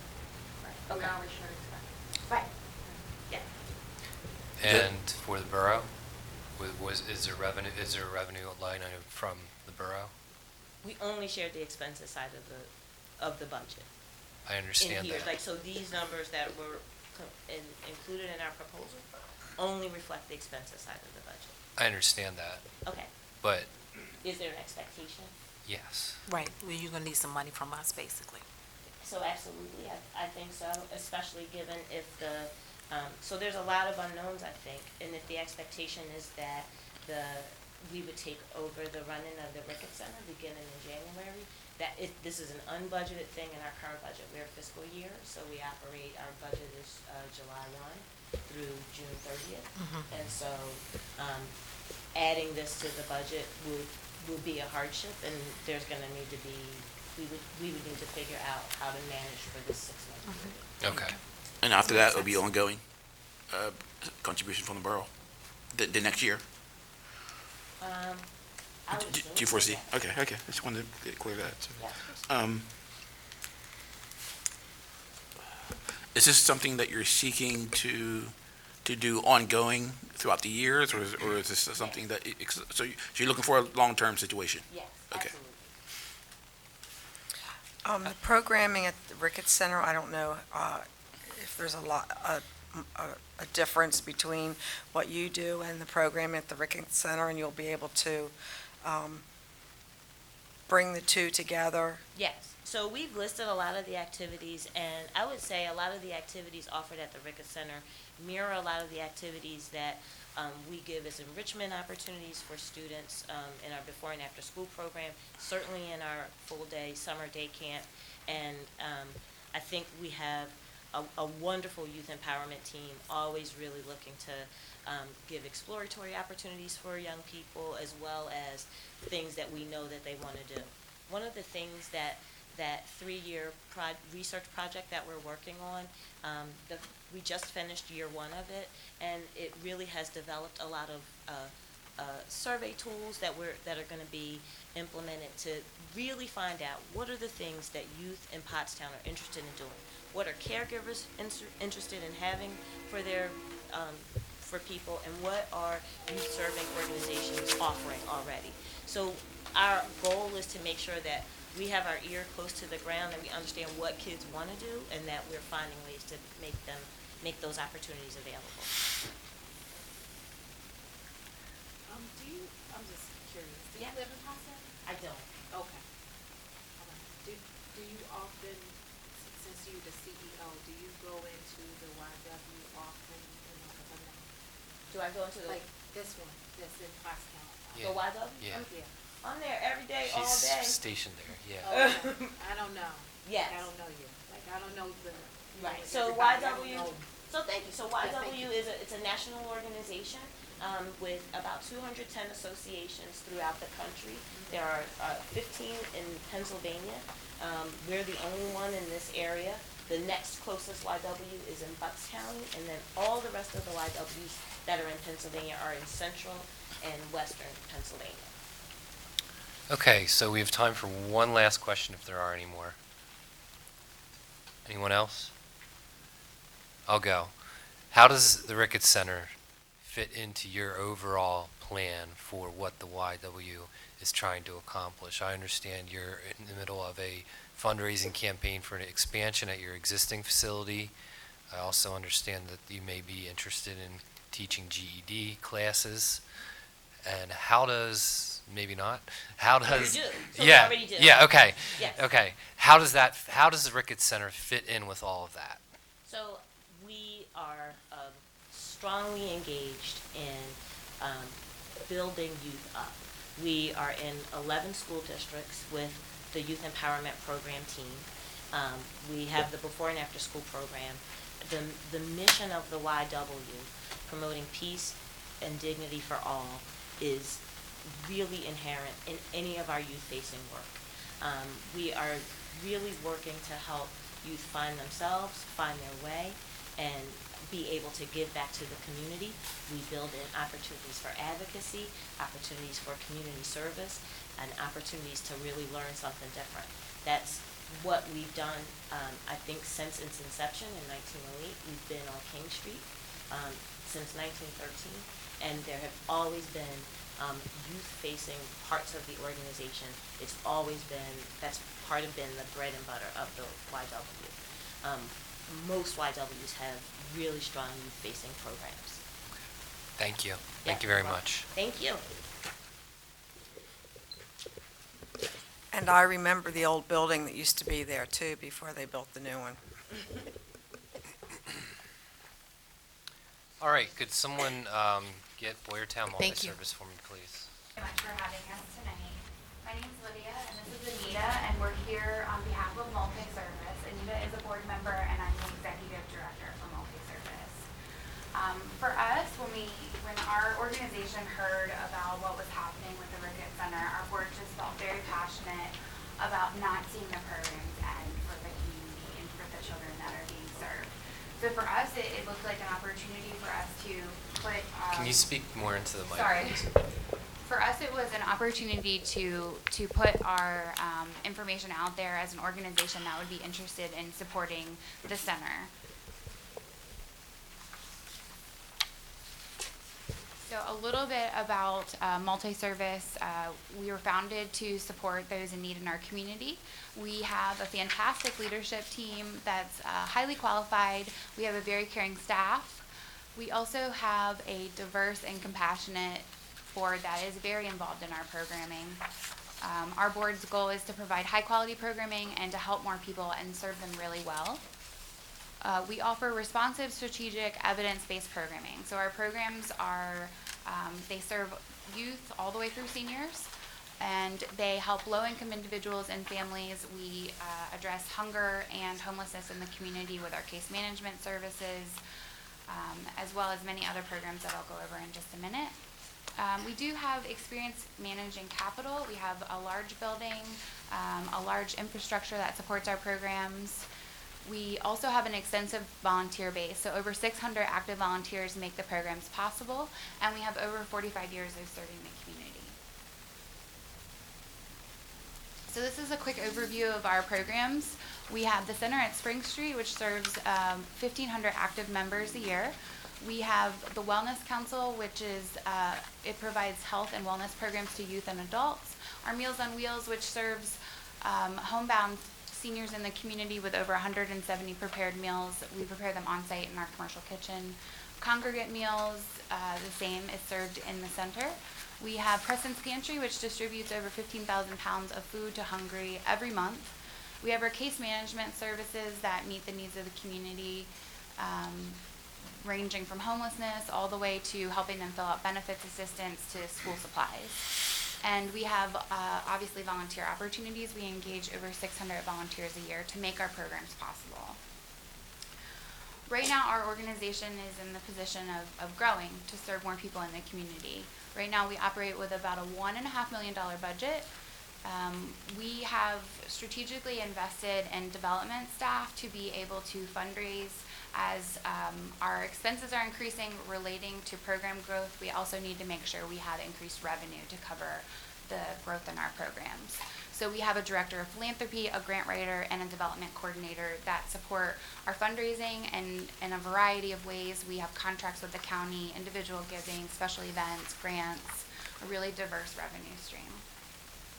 For us, our service area is just missing, all of the pink are areas that we're serving, and then you can see the green and the yellow right now. That is right in the middle. That's sort of like the missing piece to our service area. So for us, we look at it as this is all our community, and we can really complete our circle there if we were to have the opportunity to work with the Ricketts Center in Pottstown. So our vision for the future is to be able to use our resources to help more people. We also look at it as we are becoming more multi-service instead of Boyertown area multi-service. So looking at it more as having multiple locations, maybe the campus style model where it's multi-service of Pottstown campus, multi-service Boyertown campus. So for us, it's really looking at how we can meet the needs of the community. Our board feels very passionate about serving people in need. So when we look at the Ricketts Center, we know we would like to see the center be open daily to support the community, to offer evening, weekend, and summer youth programming, to provide access to healthy nutrition, health and wellness activities, out-of-school time educational activities, and to serve as a community resource, connecting families and individuals to services in the community. And so those are all things that we already do within our programs, but this would be an extension of our existing programs into the Pottstown area. We would like to continue our positive collaborative efforts. We would not be able to function without partnerships and collaborations in the community. We rely heavily on our partners, many churches, other organizations, to be able to serve the community really well. We wouldn't be able to do it by ourselves. So for us, it was really important to be able to look at the budget, which was provided. I do have copies of it if anybody needs a copy of that. We'll have to ask that you try to wrap it up soon, Okay, great. So the budget you all have in your packet has personnel costs, programming costs, utilities, and administrative costs. And then for us, our development team would work on the revenue to meet the needs of the programming. All right, at this time, we can open it up for any questions from this group. Well, you seem to be probably one of our more sophisticated applicants as far as, management and, I guess, financial backing.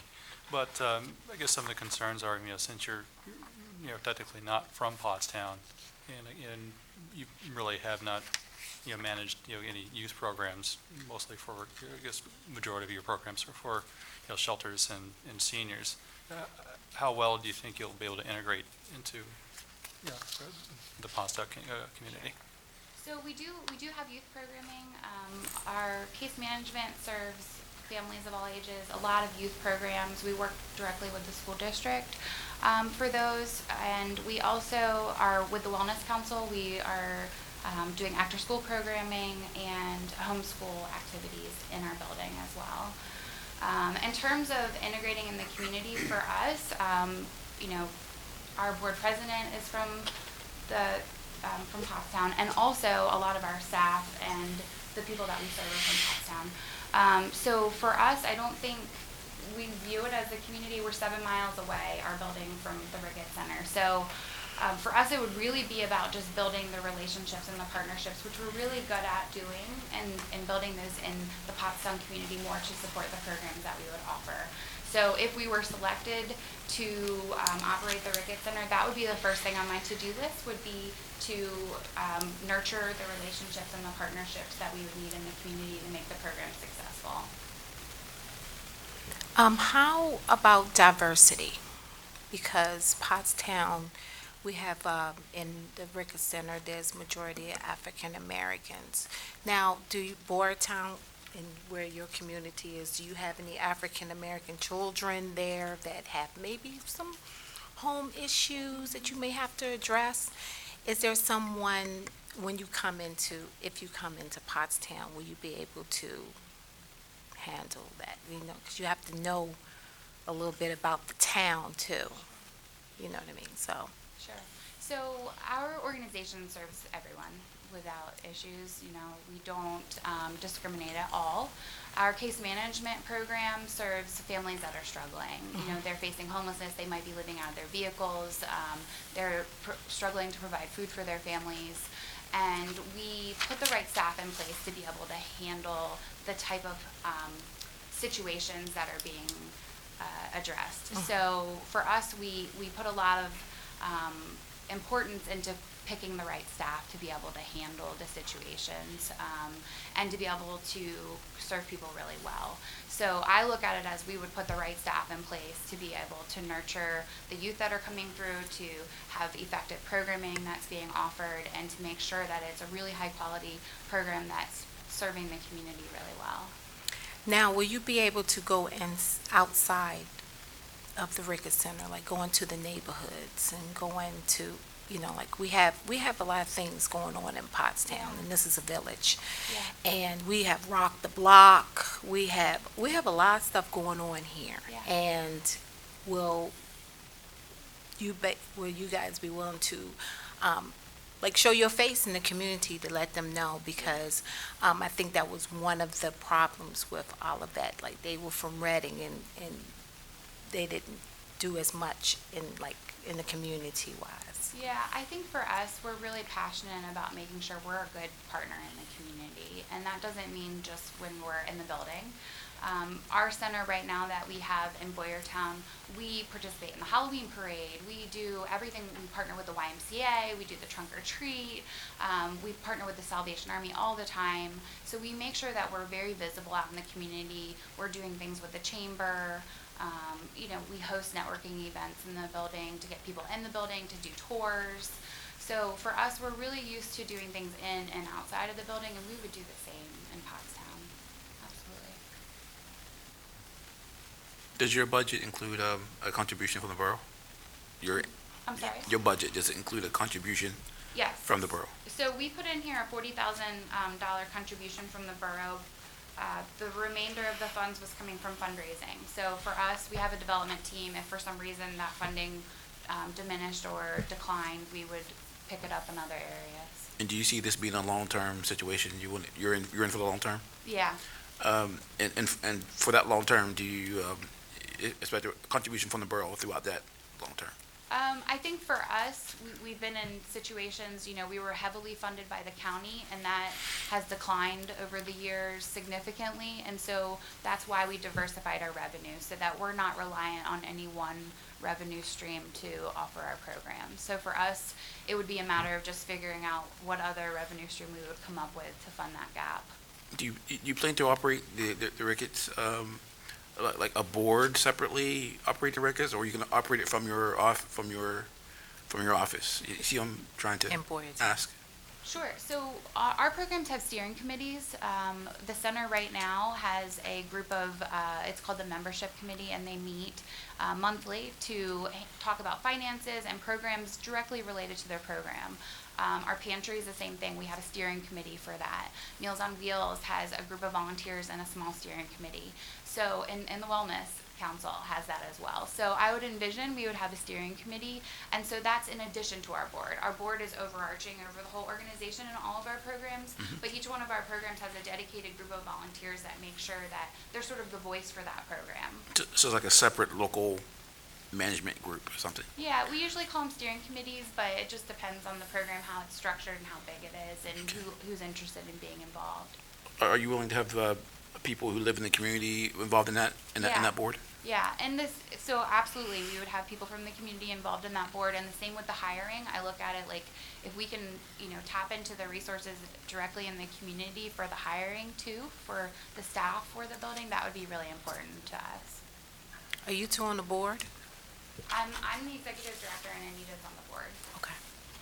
How would you ensure that the money raised for the Ricketts Center, if you took over the Ricketts Center, stayed in Pottstown in the Ricketts Center? Yeah, so according to our accounting procedures for our organization, if something's restricted to a program, it remains restricted to a program. So we have a bookkeeper, we have our treasurer on the board, and we take that very seriously. So if something is restricted to a program, we have restricted funds, and it stays restricted to that program. But if you have similar programs, I'm assuming you would have the same programs in your other areas and in your other locations.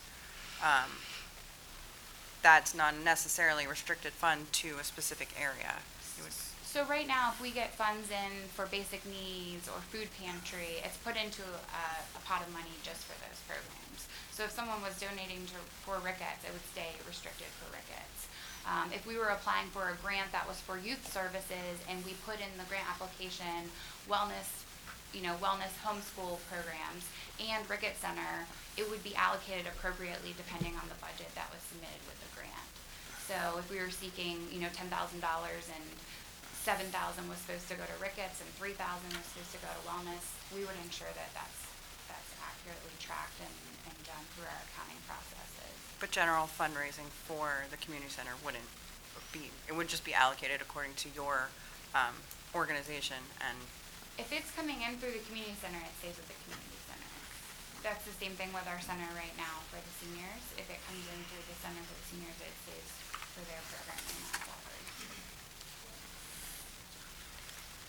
So Anita, because I haven't heard from you because she's been doing all the talking. So tell me, since you're on the board, do you actively work in the community center in Boyertown? And if you do, what is it that you do there? Well, I'm on the board, and I've been on the board for 2.5 years. I'm also the chair of the Personnel Committee for Boyertown Area Multi-Service. On an average, I think I'm there maybe 2 to 3 times a week. I'm there on Fridays from 8:30 until 2:30. I do a lot in the Boyertown Area Multi-Service, and so does my family. My parents are members there. My son is 16 years old. He's done Meals on Wheels. He works the Festival of Trees. He does the teen volunteer seminar that we have where kids from the community can come in and volunteer. I enjoy working at the Boyertown Area Multi-Service. I am aware of the history of Boyertown Area Multi-Service, and I can truly say that what happened in the past is not happening there right now. You have a group of people that are committed to help the community, and I think us applying to take over the Ricketts Center is the first step to end racism, prejudice, oppression. If we all agree to it, we have to say the past is the past, and how are we going to move forward? It's almost like wanting to bridge Boyertown and Pottstown together, and that bridge is going to benefit both sides. We're all one, we're all the same. Why can't we reach out and help each other? It's a good place to be for me. I'm originally from Philadelphia. I worked in Monmouth County, New Jersey for 25 years as an assistant prosecutor. I retired, and that's how I ended up here. I have been involved with Pottstown. I work with Birthright on Thursdays, and I do know Johnny Carson and a lot of members of the NAACP. So, it's a good place to be. I think it would be a good fix. Moving in the right direction. I'm sorry. Pretty much out of time. Does anyone have any other questions? Good? Okay. All right. Thank you very much.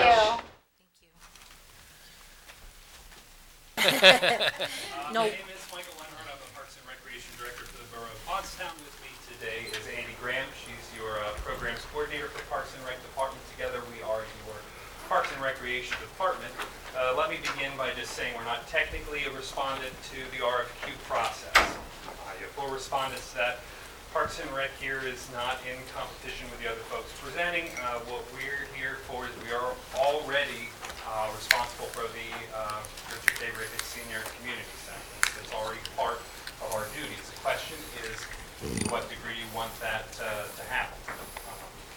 We are an alternative if you do not select somebody through the RFQ process, so that's important to understand. Correct me if I'm wrong, Chuck, but the mechanism is to either select somebody from the RFQ process, and if you do not select that, you're essentially asking Parks and Recreation Department to proceed with things. As such, since we've begun this process, Parks and Rec Department, we've both been talking with other community centers to get an idea of how they operate, what's successful for them, see how that works with the needs as we understand them as put forth from the Pottstown community, to develop a plan for what we would expect operations to be at the Ricketts Center if we do ask Parks and Recreation Department to proceed. So what we've begun with is a mission statement here. The Richard J. Ricketts Senior Community Center is a facility owned and operated by the Borough of Pottstown for the benefit of the Pottstown community, providing low-cost recreation and community engagement programs. Programming to provide opportunity for participants to develop academically through cultural and educational offerings, and physically through fitness, health, and wellness initiatives. Slide. So what we've done is broken down that mission statement into what we would expect the scope of operations to be. The core element of this, the piece that we will focus on first and foremost, is the after-school program, kindergarten to 6th and 7th to 12th. That's from 3 to 6 p.m. What you can expect from that is your classic study time with community tutors, and the tutors from both the high school would be selected, community college, and volunteers The snack would be offered, and we would couple that study time with daily recreational and educational opportunities and activities. You see some of them listed there. These are some of the classic things that you expect to see. This is a lot of what we saw at other centers operating. This includes music, life skills, nutritional components. We'll circle back around to that later. Sports fundamentals, of course, STEM, reading enrichment, and computer literacy. We'll also incorporate open playtime with engagement and guidance from staff as appropriate. This is one of the things we're going to touch on later. We do have a heavy staffing model, but that's because we believe that in order for this to be a positive experience, there needs to be staff guidance. That's what we like to do in Parks and Rec, is provide staff that are going to have a high-value experience for participants. After that 3 to 6 period, we aspire to have additional evening programming from about 6 to 8, and that might not be the time frame every night. It depends on what activities are offered. We've looked at a lot of different models that abbreviate Friday programming, that sort of thing. But what we're looking to do there is about that after-school programming with some extended programming that's not technically part of that after-school block. You'd see some things like chess club, martial arts, dance, tennis, yoga. Some of these components may require additional costs for participation. That would be something like if we were porting over some of our existing dance programs, we would have those offered in the model that exists because it's fiscally responsible, but we would couple that with available no-cost activities for folks that wanted to stay there. So that would be another time when we could go to open play with staff engagement. The other thing about those evening blocks is that we look for that as a primary opportunity to engage community adults who wish to volunteer, community adults who wish to be involved in programming. You have a little more latitude to run some broader age spectrum activities in that 6 to 8 block. A good example might be something similar to the Pottstown's existing judo club. The judo club has a model that runs, I believe it's 6 to 8, 15. But the lower age group is for 6-year-olds. But the older group for our judo club is ages 13 and up. So you have commingled ages with that type of activity programming. As we did hear from the community, they wanted to see opportunities for multi-age programming. So again, focusing on the youth and that after-school program, and then some youth community engagement available in those evening hours. Facilitates volunteer opportunities to community leadership organizations to participate in that evening programming as appropriate with child protective service laws. We'd also like to offer the facility arrangement for rentals for community groups. Some of the successful models we saw incorporated meetings from AA, renting out space to AA groups. They need a place to be. But we can also look at it for, sheer rentals like we use the parks. We have parks that are open to the public, but then we also use them for special events for rentals. That's a means to subsidize the income for the department. It's not intended to displace any programming to the public, but we have to understand that what we're trying to propose is a fiscally sustainable model, so you're going to have to accept the low-cost, no-cost portions along with the portions that are intended to supplement operations. We'd also like to use it to host community recreation events such as movie nights, drop-in babysitting for school-age children ages 5 to 12. Also looking at the much requested offering Saturday programming. We're initially proposing a 9 to 2 p.m. twice monthly. Again, we've had a lot of push for all the time with the Saturday operations, but we don't see that as realistic at the outset. Some of these things can be improved upon, supplemented with community initiatives to provide volunteer leadership that can help that to happen. What you're seeing in this proposal is something that we think we can get off the ground with a minimal financial impact. We can enhance from there, but we want to make sure that it is attainable. Those would be workshop-based primarily, which would mean there would be directed activities that you would be coming in for at that time, just to make sure that things are having value in terms of what the programming is for all. I'm going to turn it over to Andy, she's going to elucidate on this a little bit more, give you an example of a weekly schedule, what it might look like.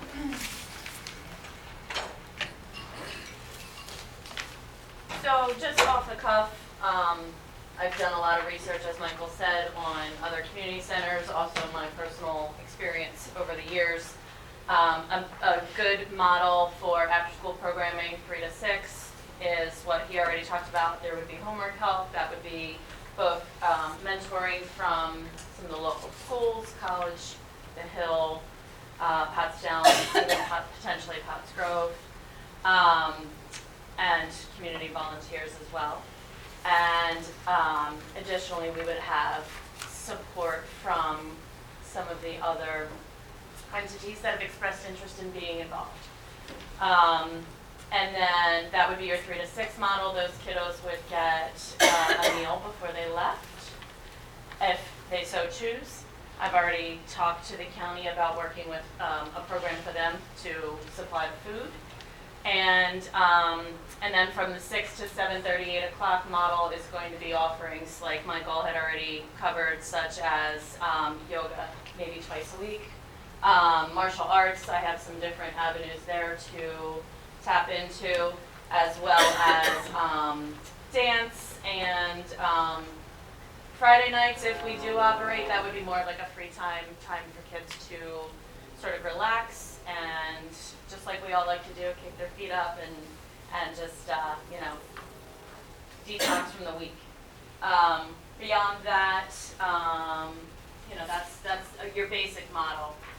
Saturdays, as he said, would be, sorry, as he said, would be rotating. I would work with other community offerings, maybe basketball or soccer initiative. I started a soccer sampler program about 4 years ago. This would give us opportunity to run it through the winter if we had the inside space. And then we could utilize the school district buildings less to do our own programming that we already do in the schools. So summer camp could be run out of here without issue. And our very hearty 3-night-a-week dance program that we already have, as well as tumbling sort of gymnastic program. Great. Can you try to wrap it up in a couple minutes here? Well, certainly. Next, we have a look at the budgeting, which I know is everybody's big question. We are looking to run sort of a staff-heavy budget, and the reason for that being is we want to ensure the programming that we design and implement will remain implemented. Volunteers are great. Volunteers burn out. We want to make sure we always have responsible individuals to go to operate these programs. Additionally, staffing helps to safeguard the investment in the facility and the program. We're proposing a facility manager. This is going to be somebody who's primarily managing the volunteer and paid staff, organizing schedules, and developing the program in association with the staff you see in front of us here. A part-time manager to cover the times when the manager can't be there, since we are looking at a robust operations schedule. Some of these part-time staff pieces we may be able to subsidize again with volunteers. I wouldn't expect that we could ever drop below 3, however, especially if you want to look at weekend operations and rentals, because we do want to have facility staff in for that. We are proposing this with a $185,000 operating budget, and I want to make sure I point out right away the reason that number seems low to you is at the outset is that does not include the summer program. The summer program already exists, it's already budgeted. If you added that summer program into what you're seeing here, you would see a budget that is pretty much in line with a lot of comparable operations. So don't look at that number and say, oh, that seems low. Summer program's not included in it, but that summer program is already well taken care of. Some of the pieces you would see some flex in that we would hope to drop the cost of overtime in order to offset rising costs, and this would never mean a decrease in what it costs to run the place, but rather a means to control these costs, would be to use volunteers for things such as improvements and maintenance to the facility, janitorial services, that sort of thing. Again, contracted program services, you'll see a number in here assigned 8,000. That would be the kind of things we have instructors in for specialized programming. If we find folks from the community who are willing to offer their gifts in their stead of the paid staff, you could see that number controlled. Again, I don't want to set any unrealistic expectations. This is a bare minimum cost for running a program that you know is going to be there. We know the cost of things rise, and the only way that we would be able to control that is to work with the community to offset that. One note I did want to make with respect to that, this is assuming a $100,000 contribution from Pottstown Area Health and Wellness annually for operation. I want to correct something in the packet. It's not that the Pottstown Area Health and Wellness Foundation wants to decrease that funding. It's that they want to make sure that we are not solely dependent upon that. They told me that they wish to help, but they want to make sure that we are not relying on that to fix the problems with respect to what this costs.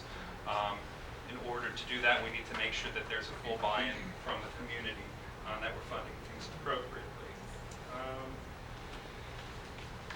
You can see the rest of the details in the proposal I have in your packet, and you can certainly ask me any questions about those. I also talk about some facility updates that I expect none of these necessarily need to happen in order for us to operate, but in order for this to fulfill the mission you'd like it to fulfill, these are the things that need to happen, and we really need the community to be a part of that. That's all I have for now. I've tried to keep it brief for you because I know it's been a long night, but again, this is the first you're hearing of this full proposal, so any questions you have, I'd be more than happy to answer. Michael, when you and I had talked last week, I guess one of the major advantages of this scenario is like we'd have more control of what goes on there, correct? Obviously, yeah. That is correct. The Parks and Recreation Department would be running it for the borough. That's what our job is. We would have control. It seems to be a popular scenario with some groups of the community that probably use it the most. And I guess the drawback would be if I remember correctly from early in the evening, it'd be a tax increase of like 0.067 or something like that, which roughly equate to $5 a year for a household worth $85,000, I think. That is correct. Yeah, that is the downside, is you are taking on the financial responsibility for quality operations. We know how costs go. That is the primary consideration with respect to that. There's risk. Yeah, and that's just to clarify. So that would be, I think it's about $35,000 additional that the borough would have to put in to run this center if we did it. And that is additional to the $40,000 that we're already putting into it. So about $75,000 total outlay for the borough in order to take the center. That's correct.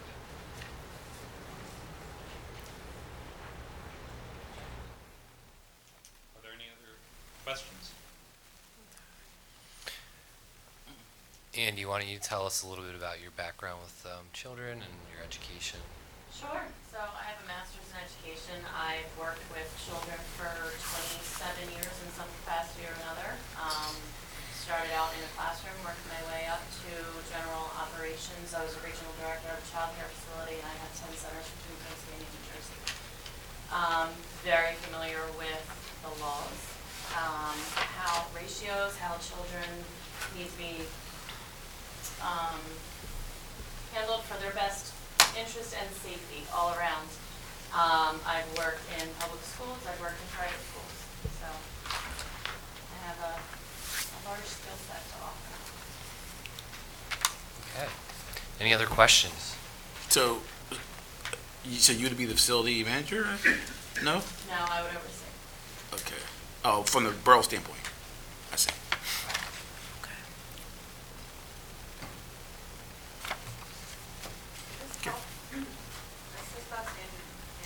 Sorry, since you mentioned Parks and Rec is growing out of their current location,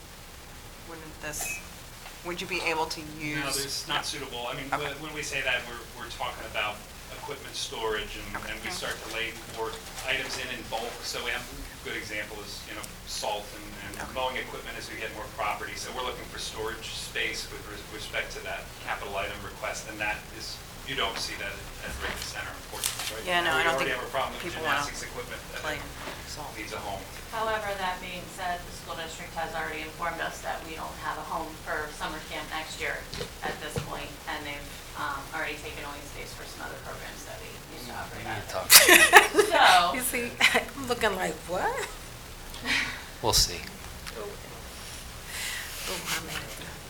All right, anyone else? Check that out. What do you usually do to summer programs? I'm curious. It's been at Edgewood the last 3 years. Prior to that, it was at Lincoln 1 year. 2 years, it was at Lincoln. It's probably one of the So I've been- best, most affordable summer programs you can find anywhere around Yes, here. it is, and high quality. I believe we centered 90 plus this year, I had which is 96 kids capacity. this year. Mhm. That's as many as we can fit within the space safely and appropriately. Okay? All right. Thank you.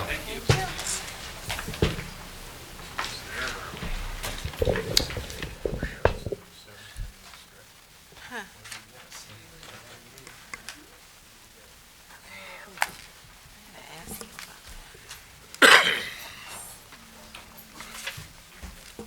that. We are at number 11, wastewater and water plant chemical bid awards. The summary's in your packet. Yep, summaries in the packet. We're recommending the low bidders for the various chemicals. You can review that in your packet or online.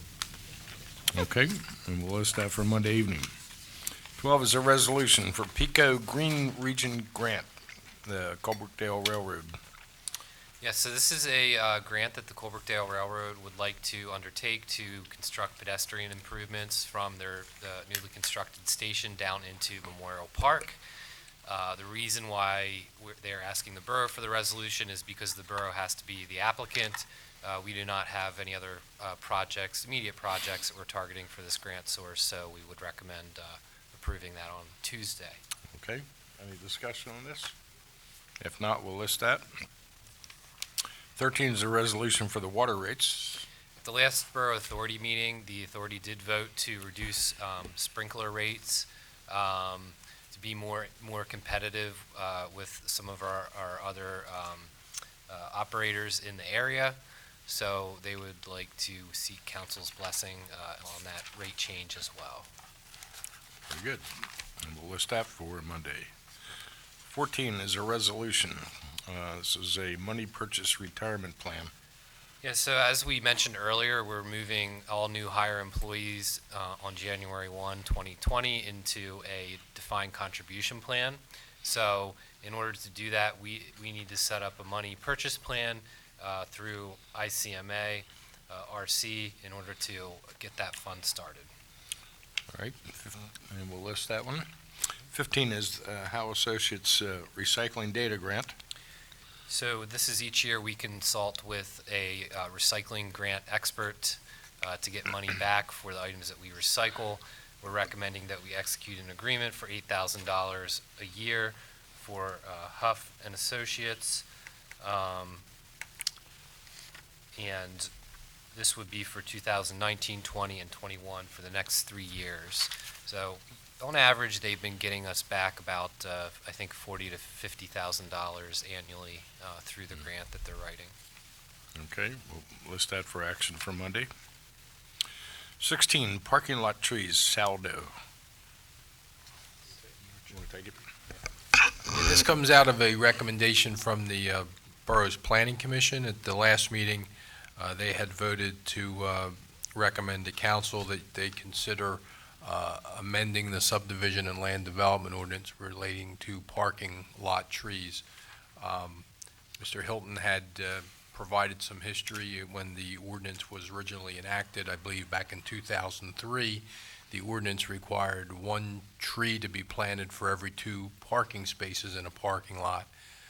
At some point, I think it was maybe 10 years after that ordinance, council then looked and amended that to reduce the required number of trees per parking space.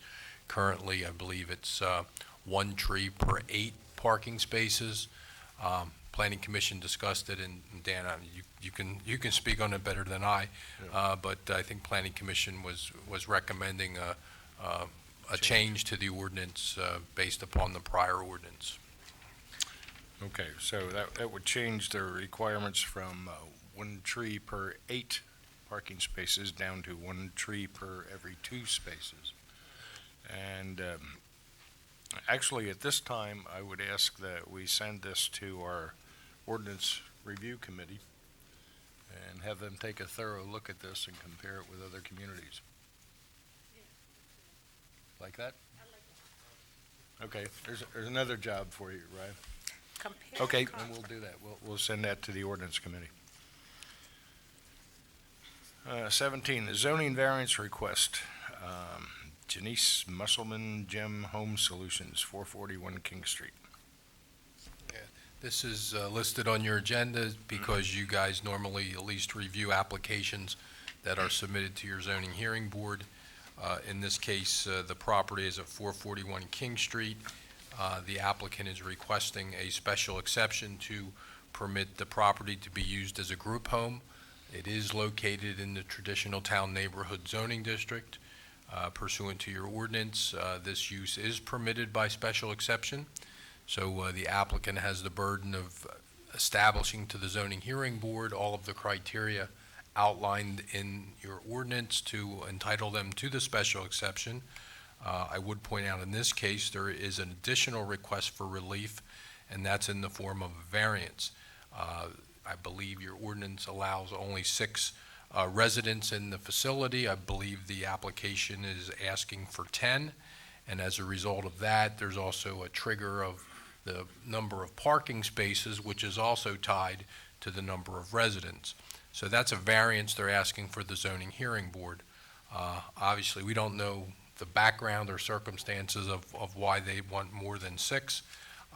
My recommendation is that you let the zoning hearing board hear this, and the zoning hearing board could very well grant a special exception, but not the variance. So they would still be permitted their group home, but they wouldn't get the variances. I believe it's your ward, Mr. Proskal, so you have a little bit of say in this.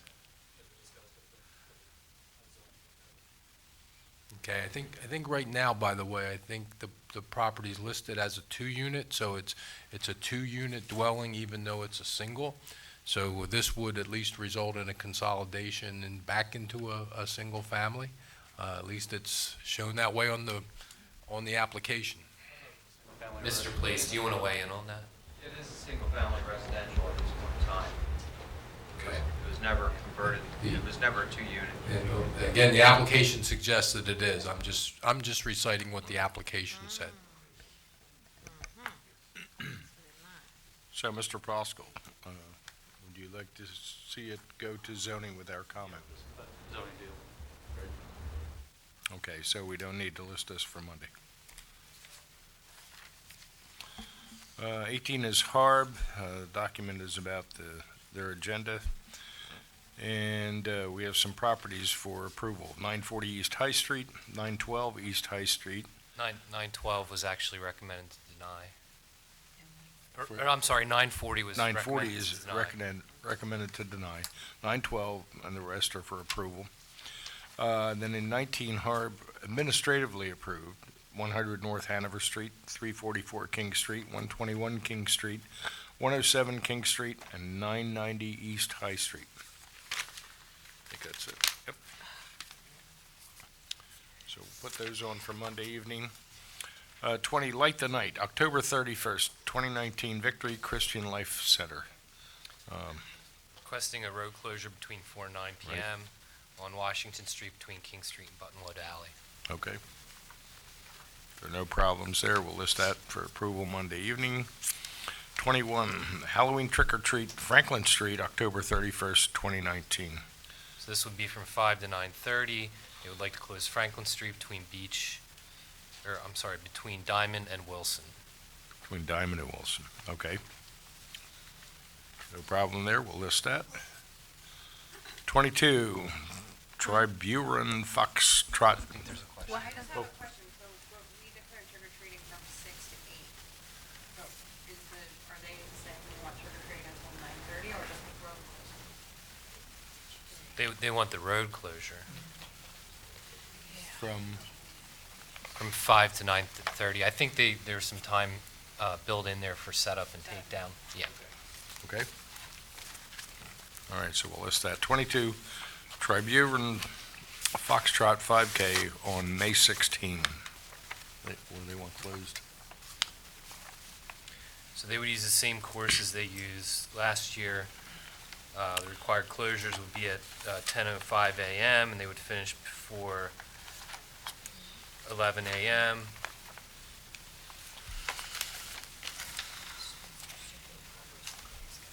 The streets are Circle of Progress and Glasgow streets. They would like closed. Okay. No questions on that? All right, we'll list that. There's no questions there. And that takes care of ours. I'll take it. The next would be comments from citizens. I do want to announce there will be an executive session. Topics are collective bargaining, personnel, and litigation. No action will be taken.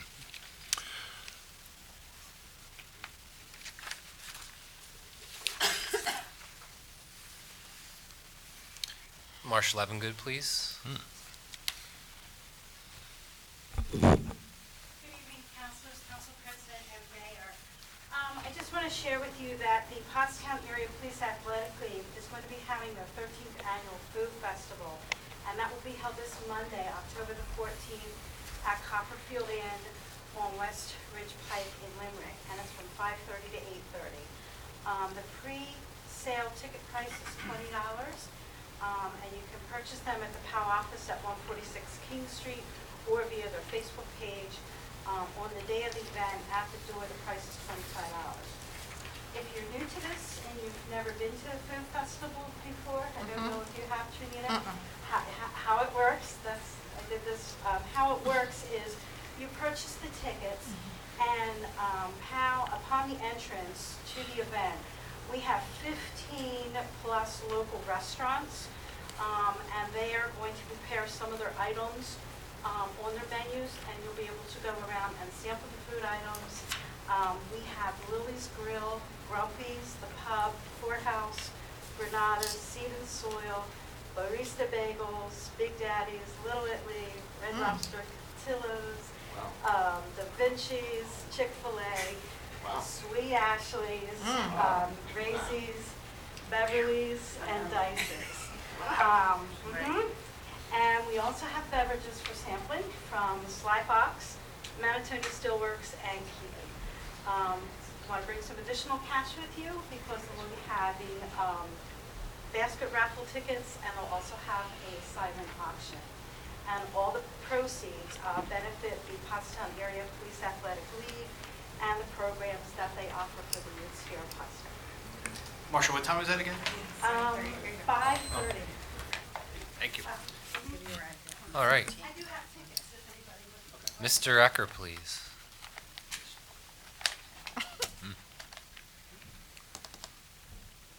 I'd like to remind you that you have 3 minutes. Thanks for hanging around, guys. This is actually pretty serious. I need to bring to your attention. Joe, sorry, should have called you ahead of time instead of jamming you up here, but something that has really bizarre happened in the last 6 months in my neighborhood. 21 Winding Road really is the corner of Wilson and Winding Road, East End by the hospital, PNC Bank, entrance to Rosedale. It's not even possible for me to exaggerate what's going on. And I can't even pinpoint morning, noon, or night the traffic and the speeding, the trucks. We don't know what's going on. It's there. We all know that B Street is the cut through and the emergency route and everything. But for some reason, not that no one's going up Beach Street, but everybody's going straight through Armour Hammer and in Rosedale to get over to Kime Street. And I mean, I'm not exaggerating. It is over the top. I mean, I can't even pull in my driveway, which has a little bit of a hump. They don't even wait. They just zoom around me. And it's even coming downhill, they hit that medial strip to the point where there's not even a curb there anymore. But as soon as they come up a high street And then you have to make that little turn. If you don't make that little turn, you're in my front yard. That stone wall, that's my house there. The screeching, and of course there's a lot of debris there.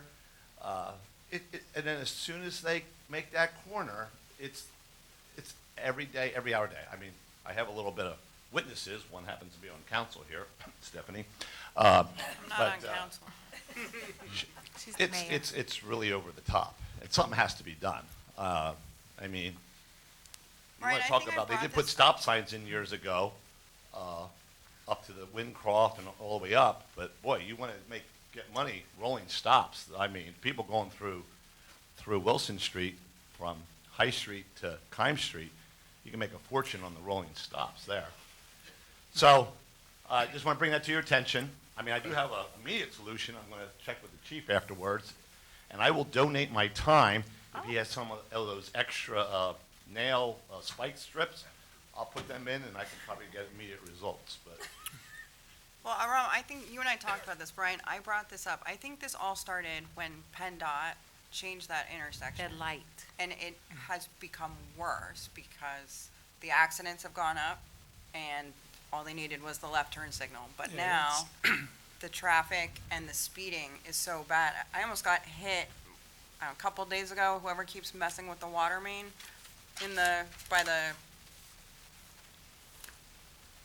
right between your house and my house in the street, the water main, I guess cap keeps coming out. I saw that, yeah. And kids are hitting it on bikes, cars are hitting it.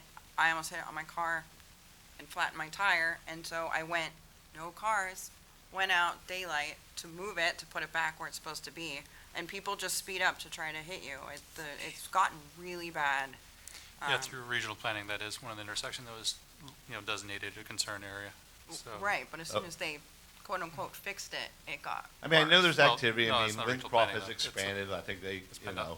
and now you have the old Pius's open. So, but it's almost like a different class of people or something, because I've never been beeped out and hunked and screeched, and I've been there since 1980. And it in that backs up location. from High Street, like all the way up Wilson. Yeah. Right? Okay, thank you. Yes. All right, we'll ask our Public Works Director and Police Chief to put their heads together on that one. Thank you. Johnny Corson, please.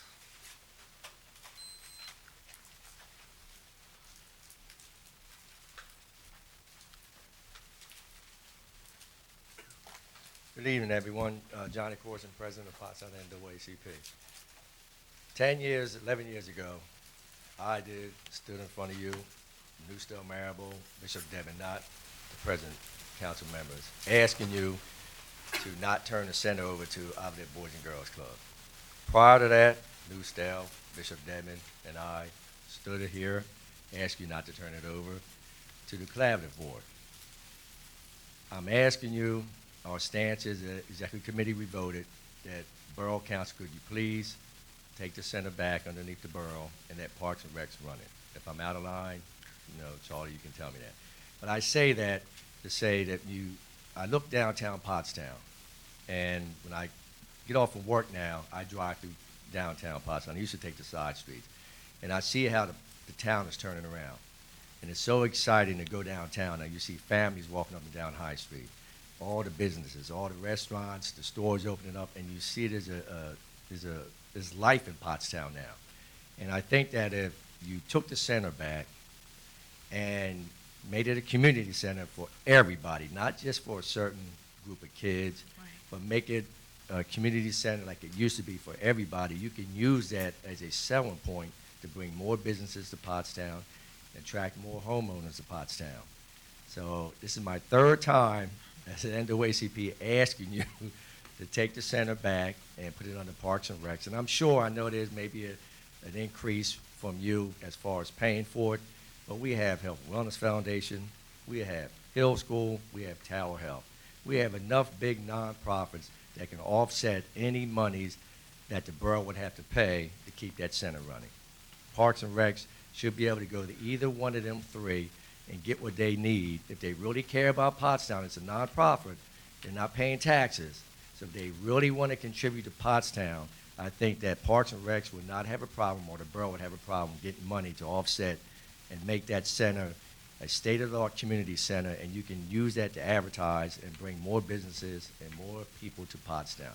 But again, thank you for having the vision for downtown Pottstown. I came here, I'm gonna close, I came from work the other day. Now I got a habit of driving up High Street. Like I said, I should cut the back end. I came here last Friday from Borough Hall all the way up to Rite Aid. Both sides of High Street, parking spots were filled, and you had families walking up and down High Street. Families, which is why I think you need a community center, because that's about families, and that reaches all the community. So I think I got my point across. But again, this is my third time in about 15, 16 years. Yes, thank you. Please, third charm. No further citizen comments. That's it. Okay, Councilors. General discussion. Councilor Proskal. Anything? Well, thanks to the mayor for helping out with the third graders when they came to visit last Friday. The little boy and I had fun trimming up a spruce tree over in Edgewood this weekend. And a couple of weeks ago, a friend of mine and his wife were driving through, and they missed whatever appointment they were going to. They asked me, it's like, it's a Friday night, Ryan, is there something to do in Pottstown? And actually, I had to say, well, yes, there is. Actually, it was right after the FET, so everybody was out.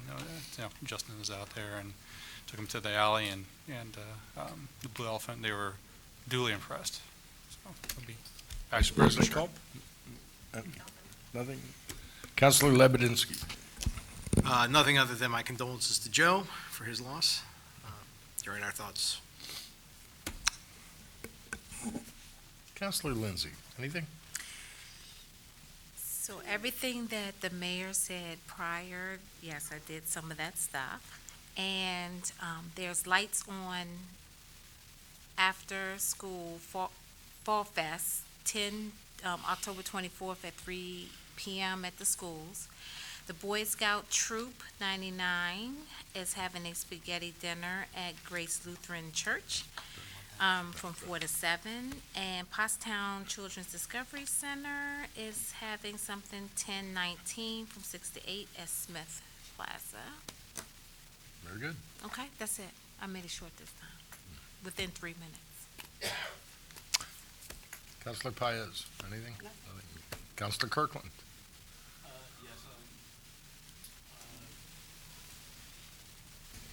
I actually wasn't going to come here tonight, but Janita talked me into coming. So,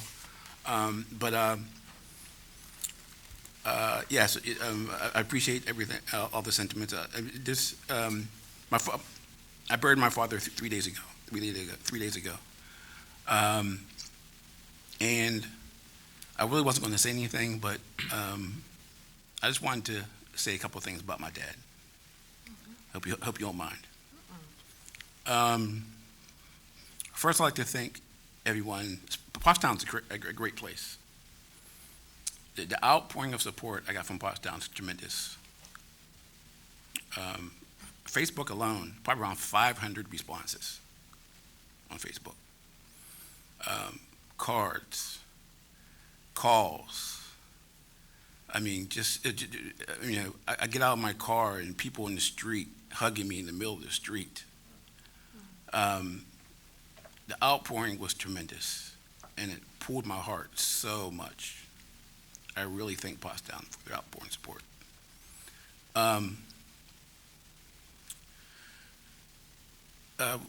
We had a wake service on Friday and an actual funeral on Sunday, but the wake service was really interesting.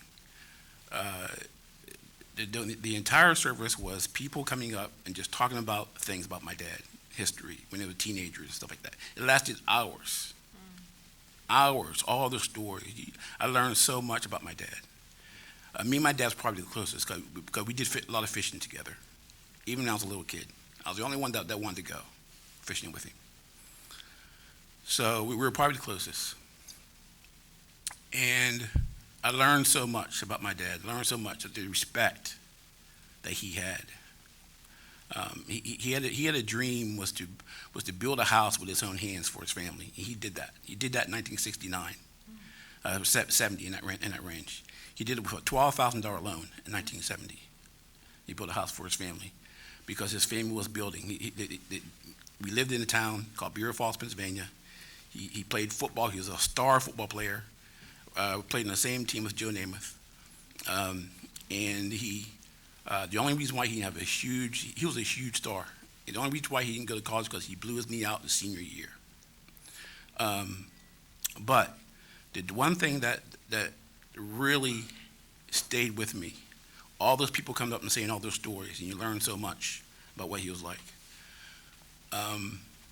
The school district came out en masse, and they gave the family I don't know, resolution or some type of a document or something, just saying that that declaring my dad to be a hero